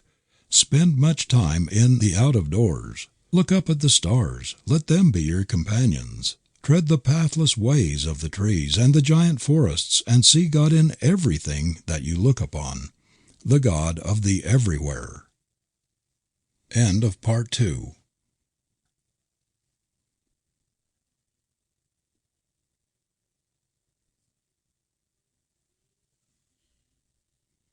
Love this kind of content? Subscribe to hear more powerful audiobooks every week. Part 3 of The Creative Mind by Ernest Shurtleff Holmes. Be expectant. Expect the best to happen. Don't sit around waiting for trouble. Have absolutely nothing to do with it. It is no part of the divine plan. It is an illusion of the material sense. One who has learned to trust will not be surprised, even when he finds things coming from the most unexpected sources. All things are man's to use and then let go of. What more can we ask? We want nothing that we have to keep. Things are to use, not to hold. Expect that everything is to come your way. Be content and cheerful if you wish to attract from out the store of the infinite. Open up your whole consciousness to the greater possibilities of life. Line up with the big things. When you speak the word, expect it to happen. Know that it must be as you say. This will not be fooling yourself. It will simply be using the law as it is meant to be used. Expanding our thought. All things come to us through the use of our thought. If we have a small concept of life, we will always be doing small things. First in the creative series is the Word, but the Word carries us no further than our consciousness back of it. Unless we are constantly expanding our thought, we are not growing. Growth is the law of life, and it is necessary. We cannot stand still. If you want to do a new thing, get a new thought, and then you will have the power of attraction, which has the possibility of drawing to you the circumstances which will make for the fulfillment of your desires. Get over the old idea of limitation. Overcome all precedents and set yourself in the new order of things. If you want to build a railroad, you will never do it unless you get over the idea that the most you can hope for in life is to sell peanuts. Let the people sell peanuts for a living who think in the terms of peanuts. Get out of the rut. God has created you for a glorious future. Dare to fling out into mind the greater assurances about yourself. The power of a treatment. A treatment has as much power as we put into the word which we speak when we are giving it. This does not mean screwing up our mind or using our willpower or using force from the material standpoint. It means simply knowing that what we say will be done unto us of a power which can do anything that is given it to do. We must know that our word breaks down every material law and sets the patient free to express God. We must know that the word would endure even though all else should fail. Heaven and earth will pass away, but my word will accomplish. In calm confidence and perfect faith, speak and wait upon the perfect law. Get that mental attitude that never wavers. Be sure and it will be done. Repeating the treatment.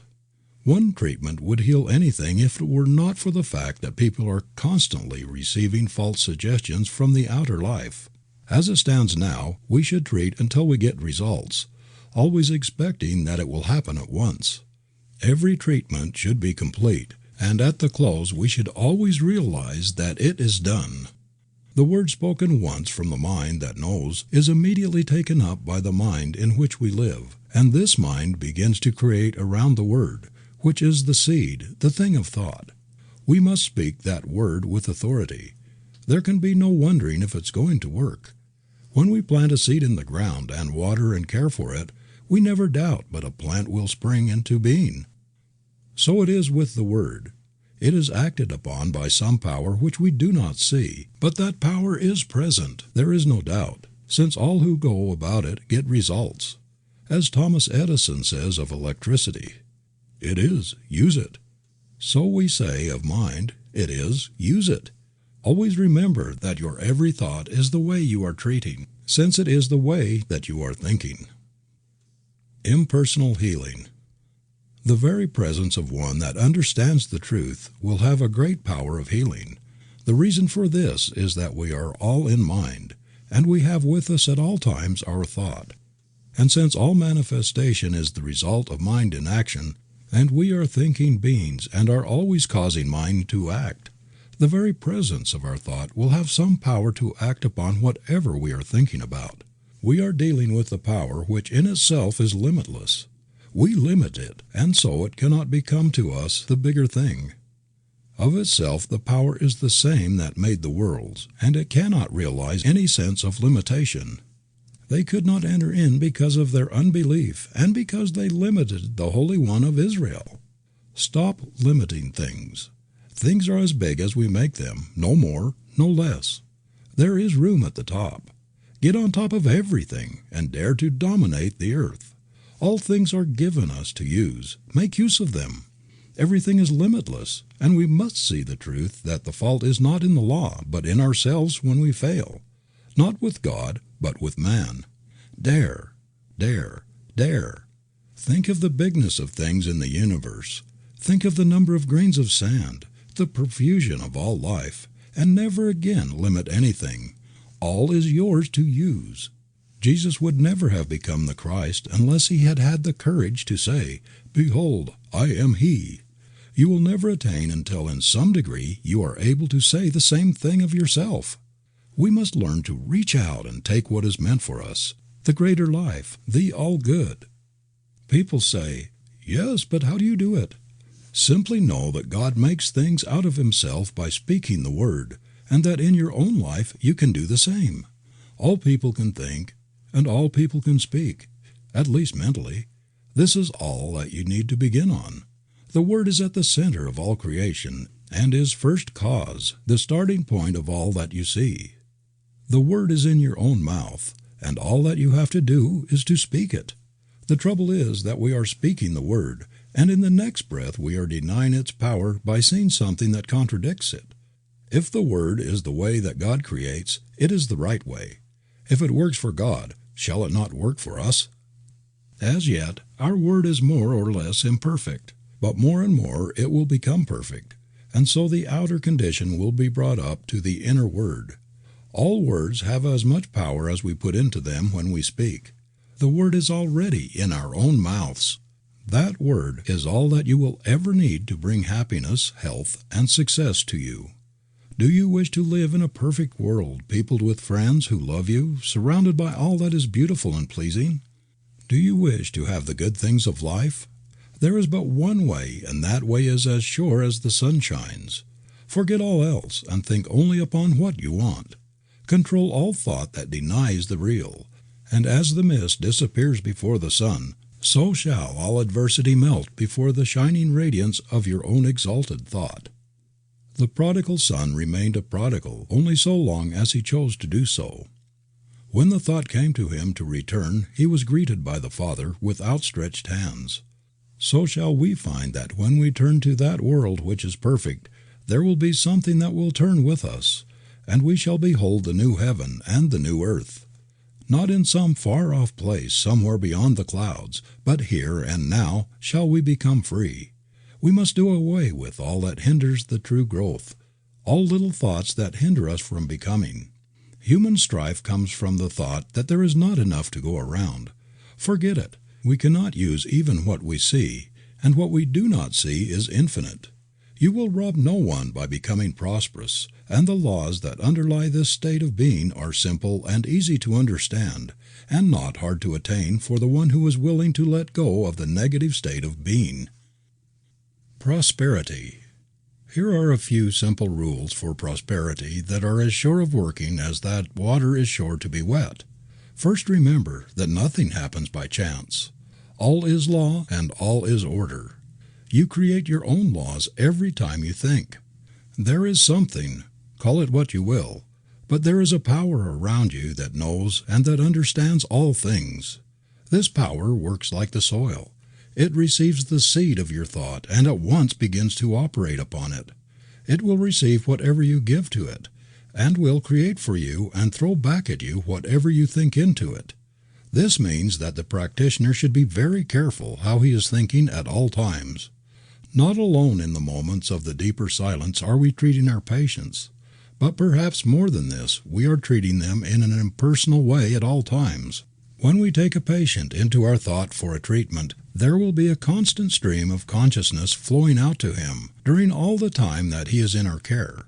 We should be very careful of our thoughts as we realize the deep truths of mental action and reaction.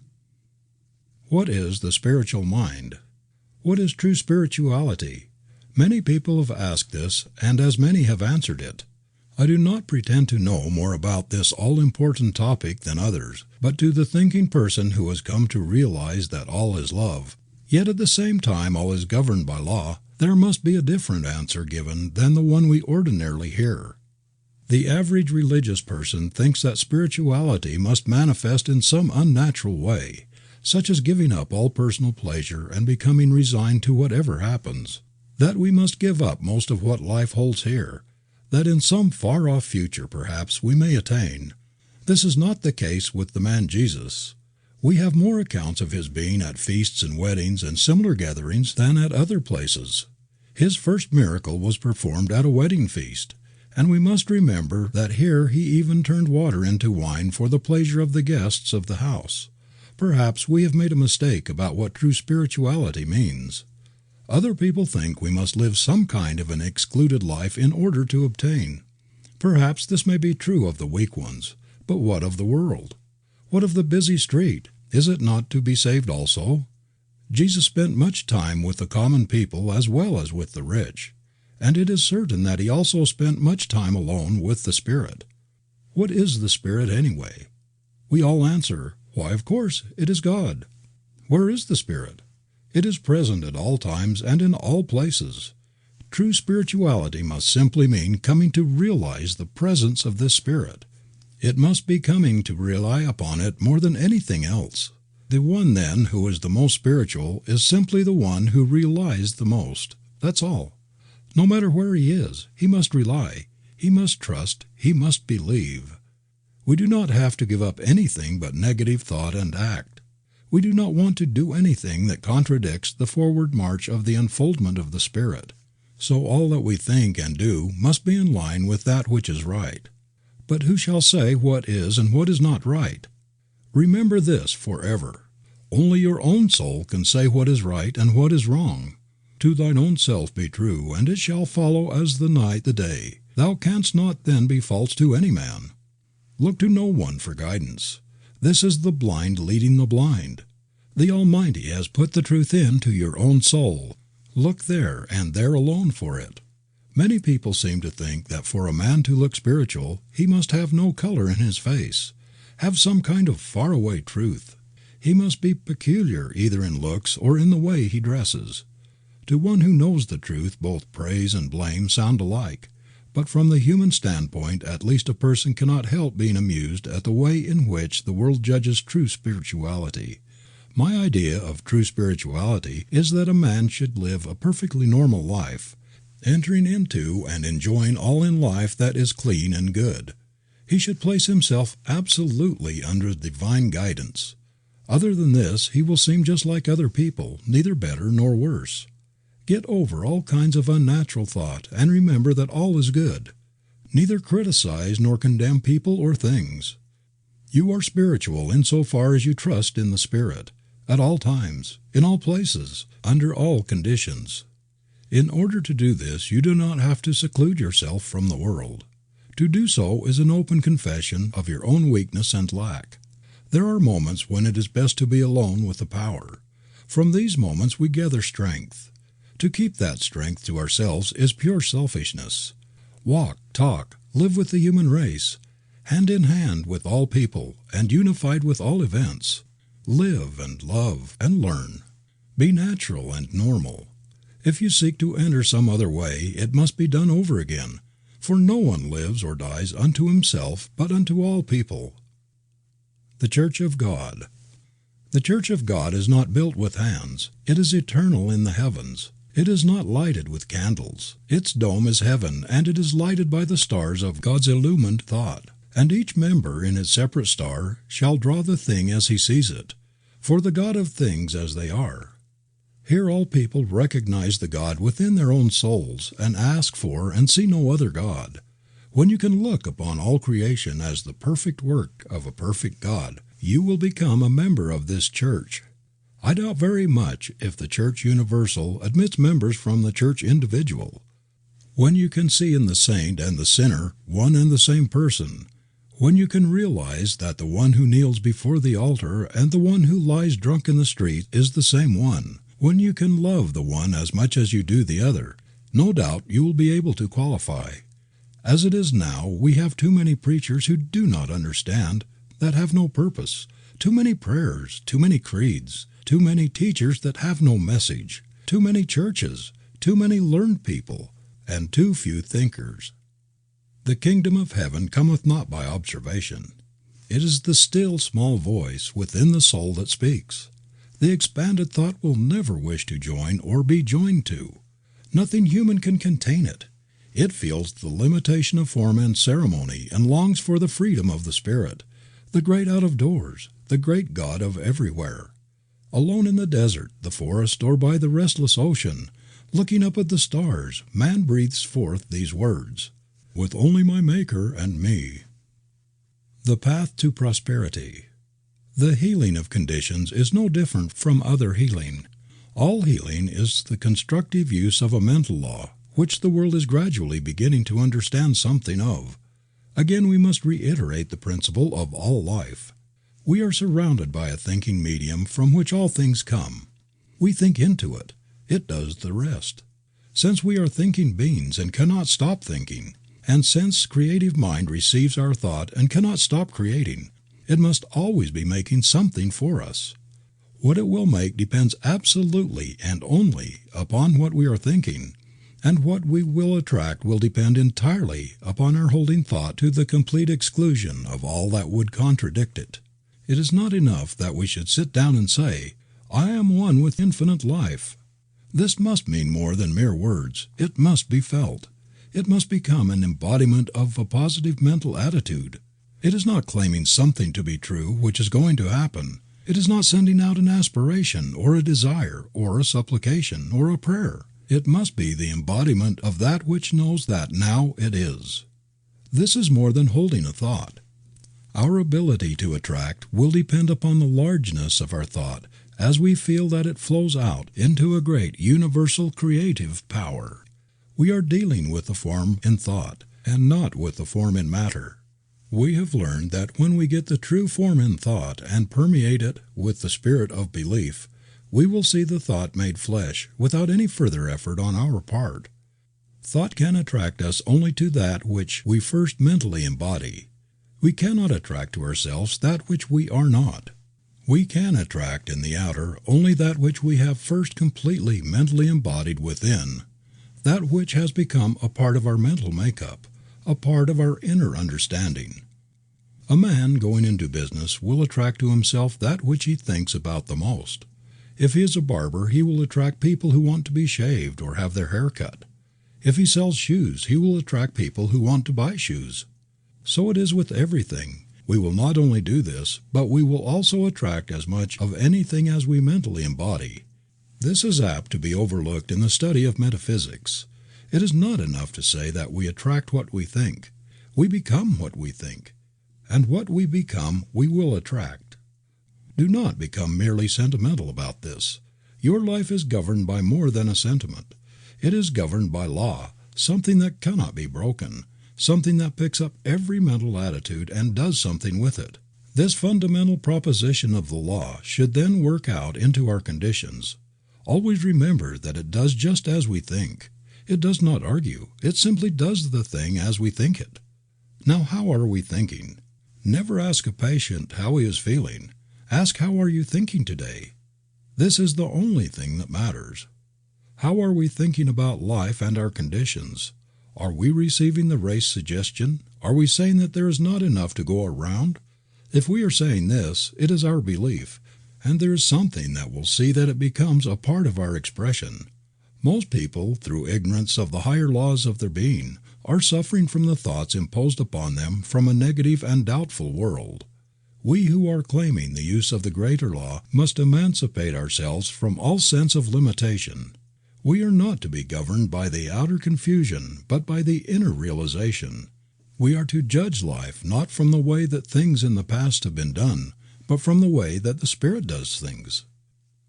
The way of the Spirit. Again, let us say that the Spirit creates by becoming the thing that it thinks. There is no other possible way in which it could work. Since it is all and there is no other, the thought of opposing forces never enters into its mental working.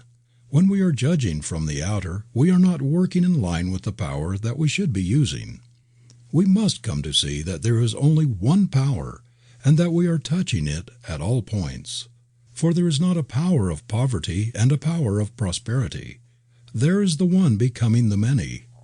It makes and it unmakes that a higher form may appear to express through it. All that is not in line with its forward movement will soon pass away, for it recognizes no opposite.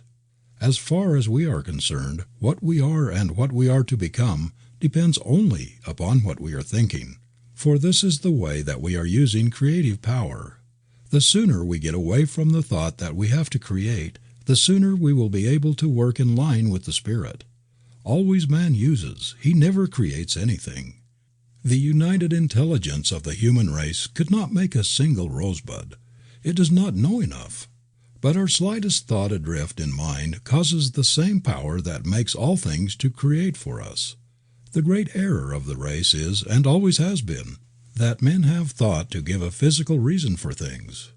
When that reason has not answered the problem of life, they have sought out some other reason just as physical. The fact that they are all wrong is shown that in every generation has found a different reason. When truth is found, it will also be found that it never changes to suit the whim of the human fancy. This is proven by the fact that whatever of the real truth the race has discovered has never been changed. The truth that was revealed to the prophets of old has never changed. It is the same today as it was thousands of years ago. Whoever touches truth, no matter in what generation, will always get the same answer. The great truth that was revealed from Moses to the time of Jesus is the same truth that is still revealed to all who will accept it. It is simply this: we are now living in a spiritual universe governed by mental laws of cause and effect. Moses saw it mostly from the standpoint of the law of cause and effect, an eye for an eye. What does this mean? It means, as Jesus said, "As a man sows, so shall he reap." Moses saw the law. Jesus saw not only the law, "I am not come to destroy, but to fulfill," but he saw behind the law the reason for it, and revealed behind all law the great lawgiver, a God of love working out the great inner concepts of his own being in harmony and in beauty, filled with peace, causing the sun to shine alike upon the just and the unjust. Jesus did not try to overcome the use of law. He understood all law, and he well knew that all law was at his command. He did not break the law, he fulfilled it. So we must find that all is at our command through these same laws. The man who understands law and complies with it will have no difficulty in demonstrating that it is as true for him as it ever was for anyone else. What, then, are the laws underlying prosperity? The first is this, and we must not try to escape it: "Thou shalt have no other gods before me." This me is spirit. We are, then, to trust only in the activity of spirit for what we need. But the world will say, human things come through human agencies. This may be true, but we must realize that the power we are dealing with also has within its own mind all people and all things. We do not have to treat people. What we have to do is to embody principle. Principle may use people, but that is no part of our responsibility. Ultimately, all is spirit, and spirit, which is the beginning, is also the end of all manifestation. I am the Alpha and the Omega. Our life, then, is to be governed by spirit. We need look no further. It will do for us all that we will ever ask, provided we believe. Why, then, has it not done so? The answer is that it has already been done so, but we have not received it. The Spirit may offer, but we must accept the gift before it can be made. "Behold, I stand at the door and knock." We must understand that this receiving is a mental process. It is one of mentally taking. The way, then, that we are using our mind through our thought is the way that we are treating ourselves for prosperity. So simple, and yet we have not understood it. If a man says, "I have not," he will not receive. If he says, "I have," he will receive.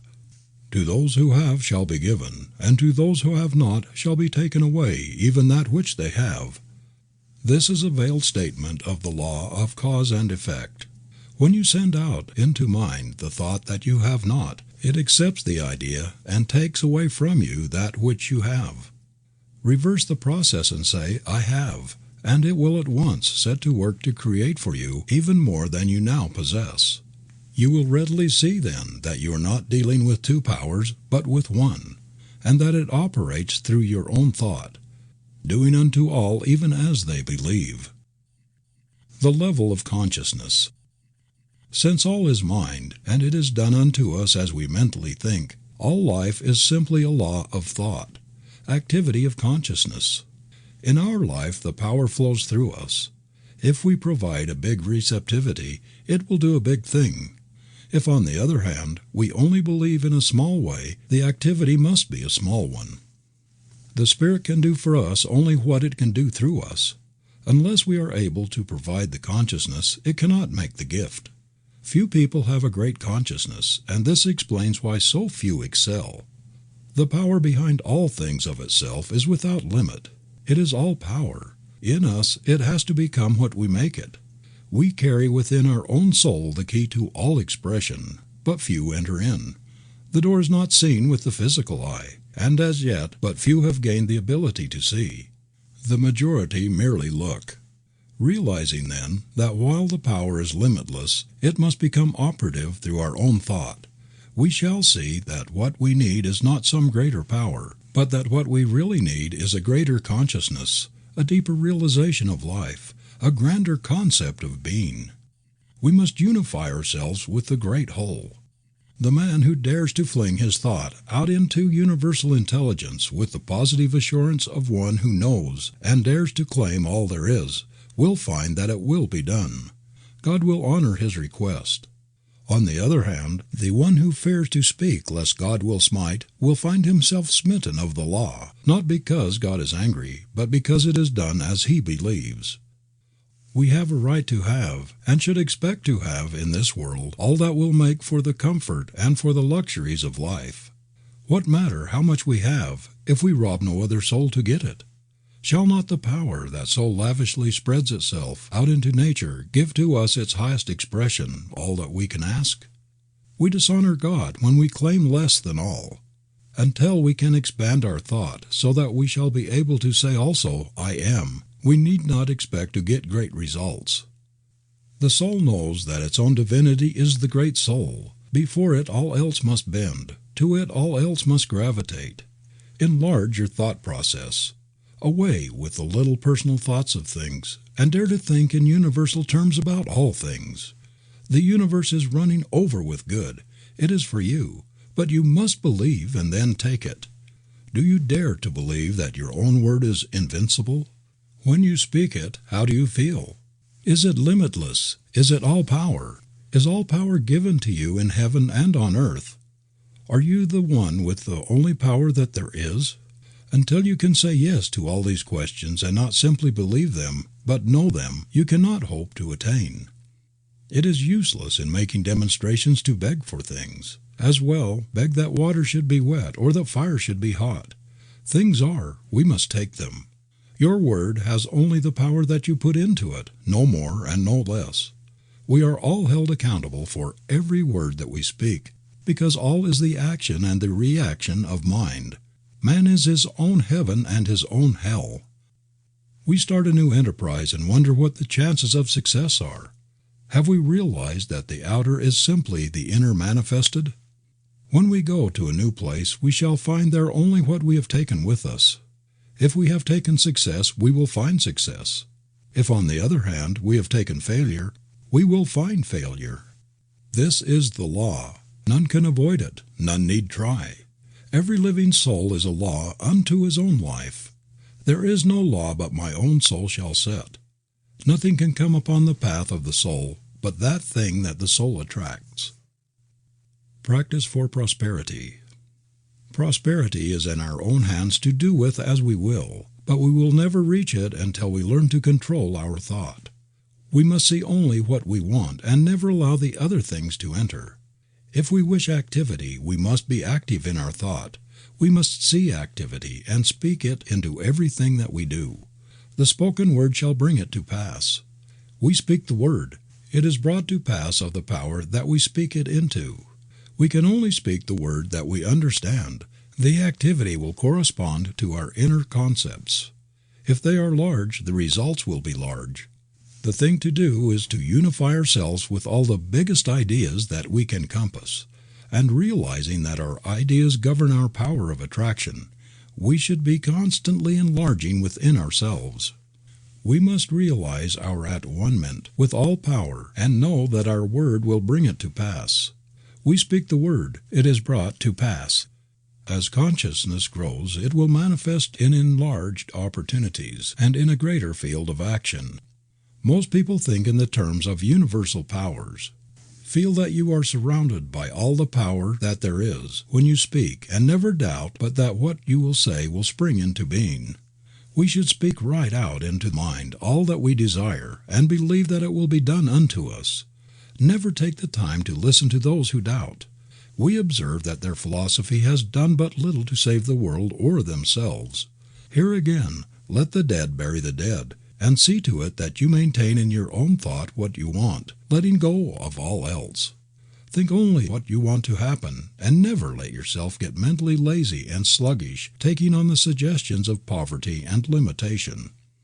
See yourself as being in the position that you desire, mentally dwell upon it, and then speak with perfect assurance that it is done, and then forget it and trust in the law. This will answer all needs. If you want to do this for someone else, all that you will need to do is to think of them and go through the same process of mind action. You will be sending out the truth for them, and mind being always active will not contradict what you have said. Remember that you cannot hope to get results unless you keep the one idea and do not mix your thoughts in your mind. It is all yours, but you must take it. The taking is always a mental process. It is believing absolutely. This is divine principle. Conclusion. Principle itself is simplicity, yet it is infinite. It is infinite mind and manifestation of mind. We live in a spiritual universe governed through thought, or the word which first becomes law. This law creates what we call matter. Jesus Christ discerned the truth about spiritual principles more than any other man who ever lived. And he proclaimed the eternal reign of law and understanding absolute, complete, perfect. He found that law to be operative through his own thought and the power of his own word. And when you and I shall cease looking outside ourselves to any person, and shall realize that whatever truth and whatever power we shall have must flow through us. When we begin to interpret our own natures, we shall begin to understand God and law and life, and not until then. We live and move and have our being in what we call an infinite mind, an infinite creative mind, also infinitely receptive, operative, omnipotent, and all-knowing. And we have learned that this mind presses against us on all sides, flows through us, and becomes operative through our thinking. The human race, ignorant of the laws of this mind, ignorant of the power of its own thought, has through its ignorance misused and abused the creative power of its thought, and brought upon itself the thing it feared. This is true because all thought is law, and all law is mind in action, and the word which you speak today is the law which shall govern your life tomorrow, as the word which you spoke, ignorantly or innocently, consciously or unconsciously yesterday, is absolutely governing your life today. As metaphysicians, then, we are not dealing with a material, nor denying a manifest universe, but we are claiming that the manifestation is the result of the inner activity of the mind, and if we wish for a definite manifestation, we must produce a definite inner activity. You and I, then, are not dealing with conditions, but with mental and spiritual law.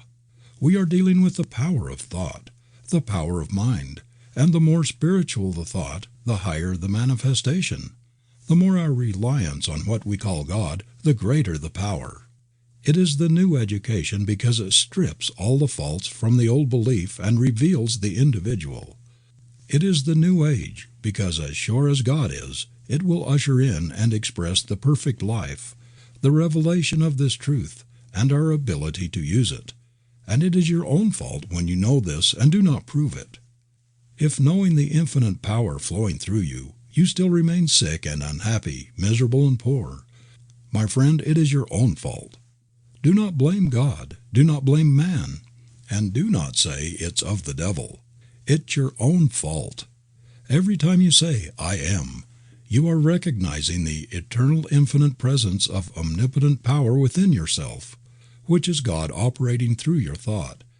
And that is why you bring upon yourself the thing you fear, and why you bring to yourself the thing you want. The day when 51% of your thinking is health, life, and power, that 51% will swallow up, erase, kill out the rest. The day you, as an individual, through 51% of your thought, pass beyond the perception of limitation, is the day that you will draw out of the universe everything you desire. Poverty will desert you, and you will be emancipated forever. The day that your thought is 51% happiness is the day that misery shall depart and never return. Is it not then worth your time and your effort, and should it not be the greatest purpose in the life of any awakened soul so to depict this principle as to emancipate himself? The way can be shown, but each individual must himself walk the way. We are so bound by suggestion and hypnotized by false belief, so entangled by the chaotic thinking of the world, thinking which is based upon the principle of a dual mind, that we become confused and are not ourselves. Wake up! Your word is all-powerful. Your consciousness is one with omnipotence. Your thought is infinite. Your destiny is eternal, and your home is everlasting heaven. Realize the truth. I am living in a perfect universe. It always was perfect and always will be perfect. There never was a mistake made. There are no mistakes being made, and there never will be. I live in the great and eternal universe of perfection from cause to effect, from beginning to end, and the world is all right, and I know it. Majestic and calm, waiting with eternal and divine patience, the great principle of life is ready to give to us all that it has. And while we listen and wait, we will cast from us everything that hinders its complete expression through us. We will let go of all struggle and all strife, and be at peace with life. Perfect peace to the soul as we rest in the realization of our unity with all that there is, was, or ever will be. One with the infinite mind. All the power of the Spirit is working through our thought as we believe and receive. Now we will ask for and take that thing which we desire. It is done. It is complete, now and forever. Perfect life, perfect healing, perfect harmony, divine guidance, infinite strength and joy forever. End of Part 3.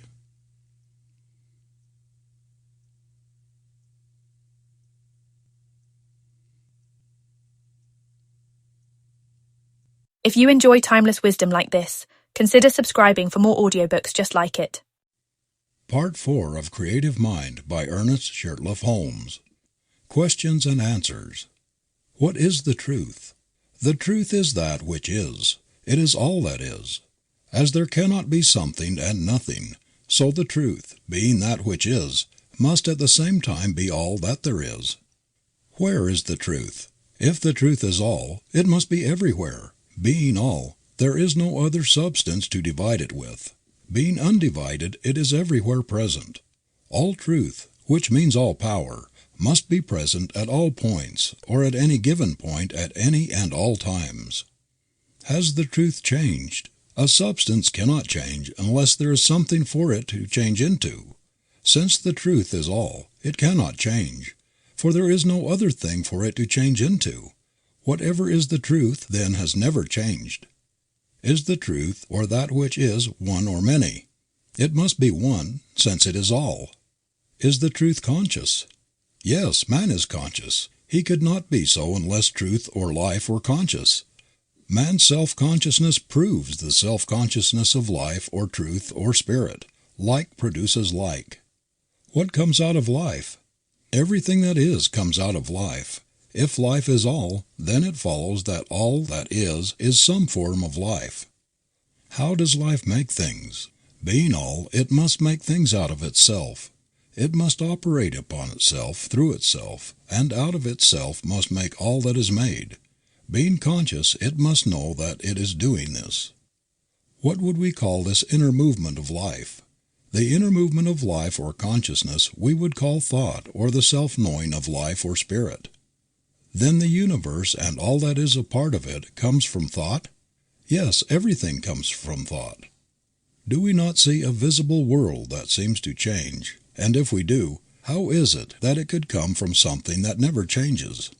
Yes, we do see a changing world, but back of it is a changeless substance. The thing that changes is the thought or form. The substance from which this form comes never changes. It is one and undivided, and takes form through thought in all things. We prove this when we resolve all things into one source.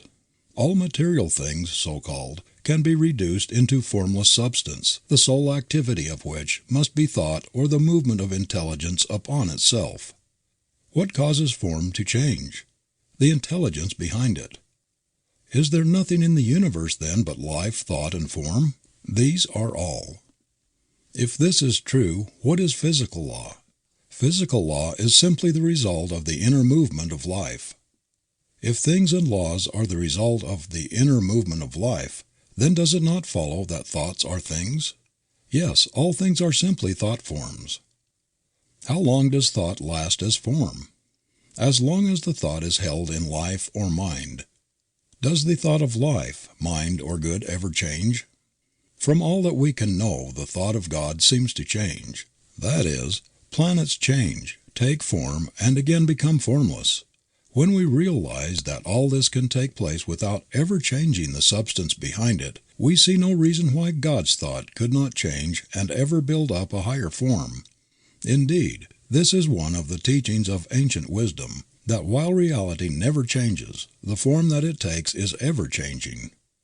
What is man's place in the creative order? Man is a thinking center in mind, reproducing in a smaller scale all that there is in the universe. Does this not make man's thought creative? In a certain sense it does. What we call creation is not making something out of nothing, but it is thought taking form. And as man thinks, and as thought must take form, then it must follow that man's thought must take form in mind, and so become creative. What is man's thought?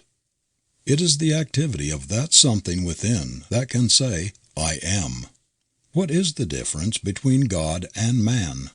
The very fact that man can say, I am, proves that he is.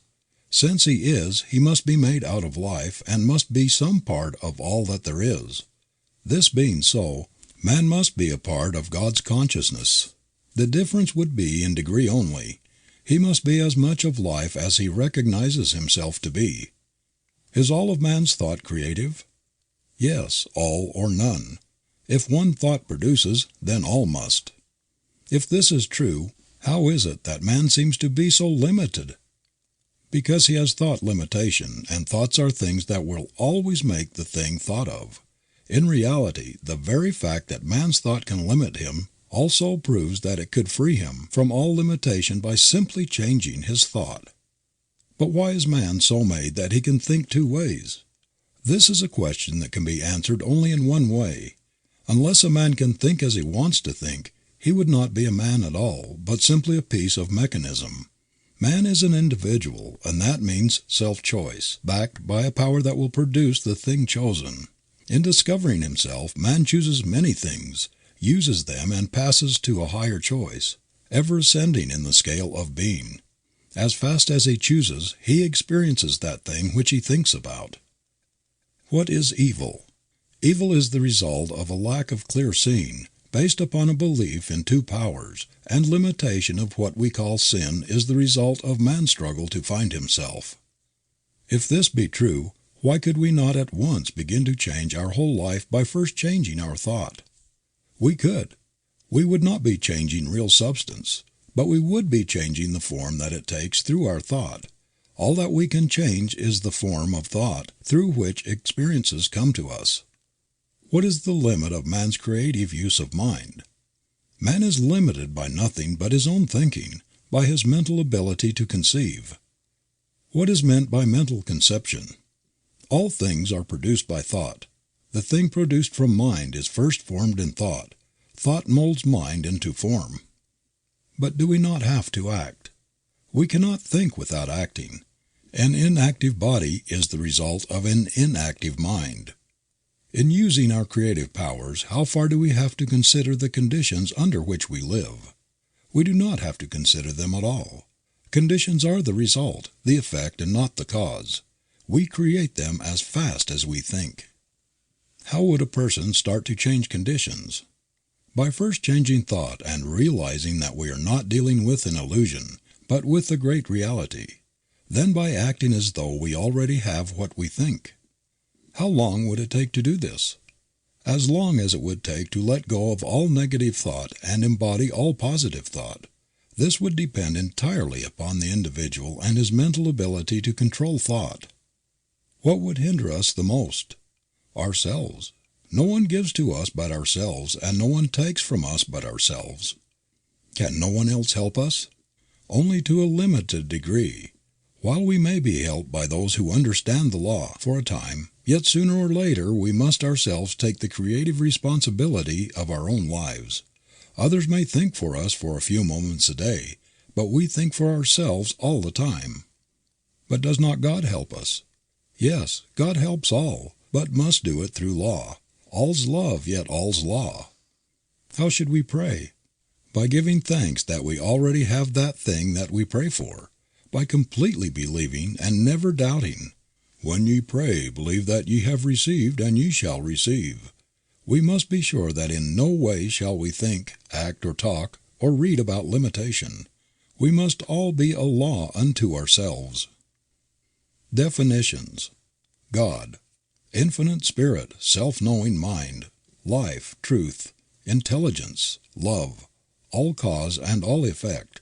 That invisible power which makes all things out of itself by an interaction of its own thought upon itself.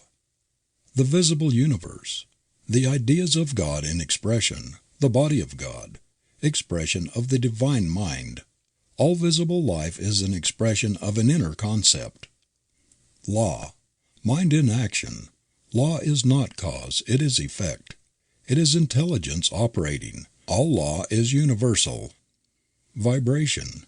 Not intelligence, but the result of intelligence. It follows cause. Thought. The activity of mind. Man. A thinking center in mind. Creation. Thought becoming form. The immaculate conception. Sin. Lack of understanding. Righteousness. Spiritual understanding. Sickness. Image of thought held in mind appearing on the body. Health. The realization of perfect life. Poverty. Limited thought. Riches. The realization of our unity with life, which is limitless.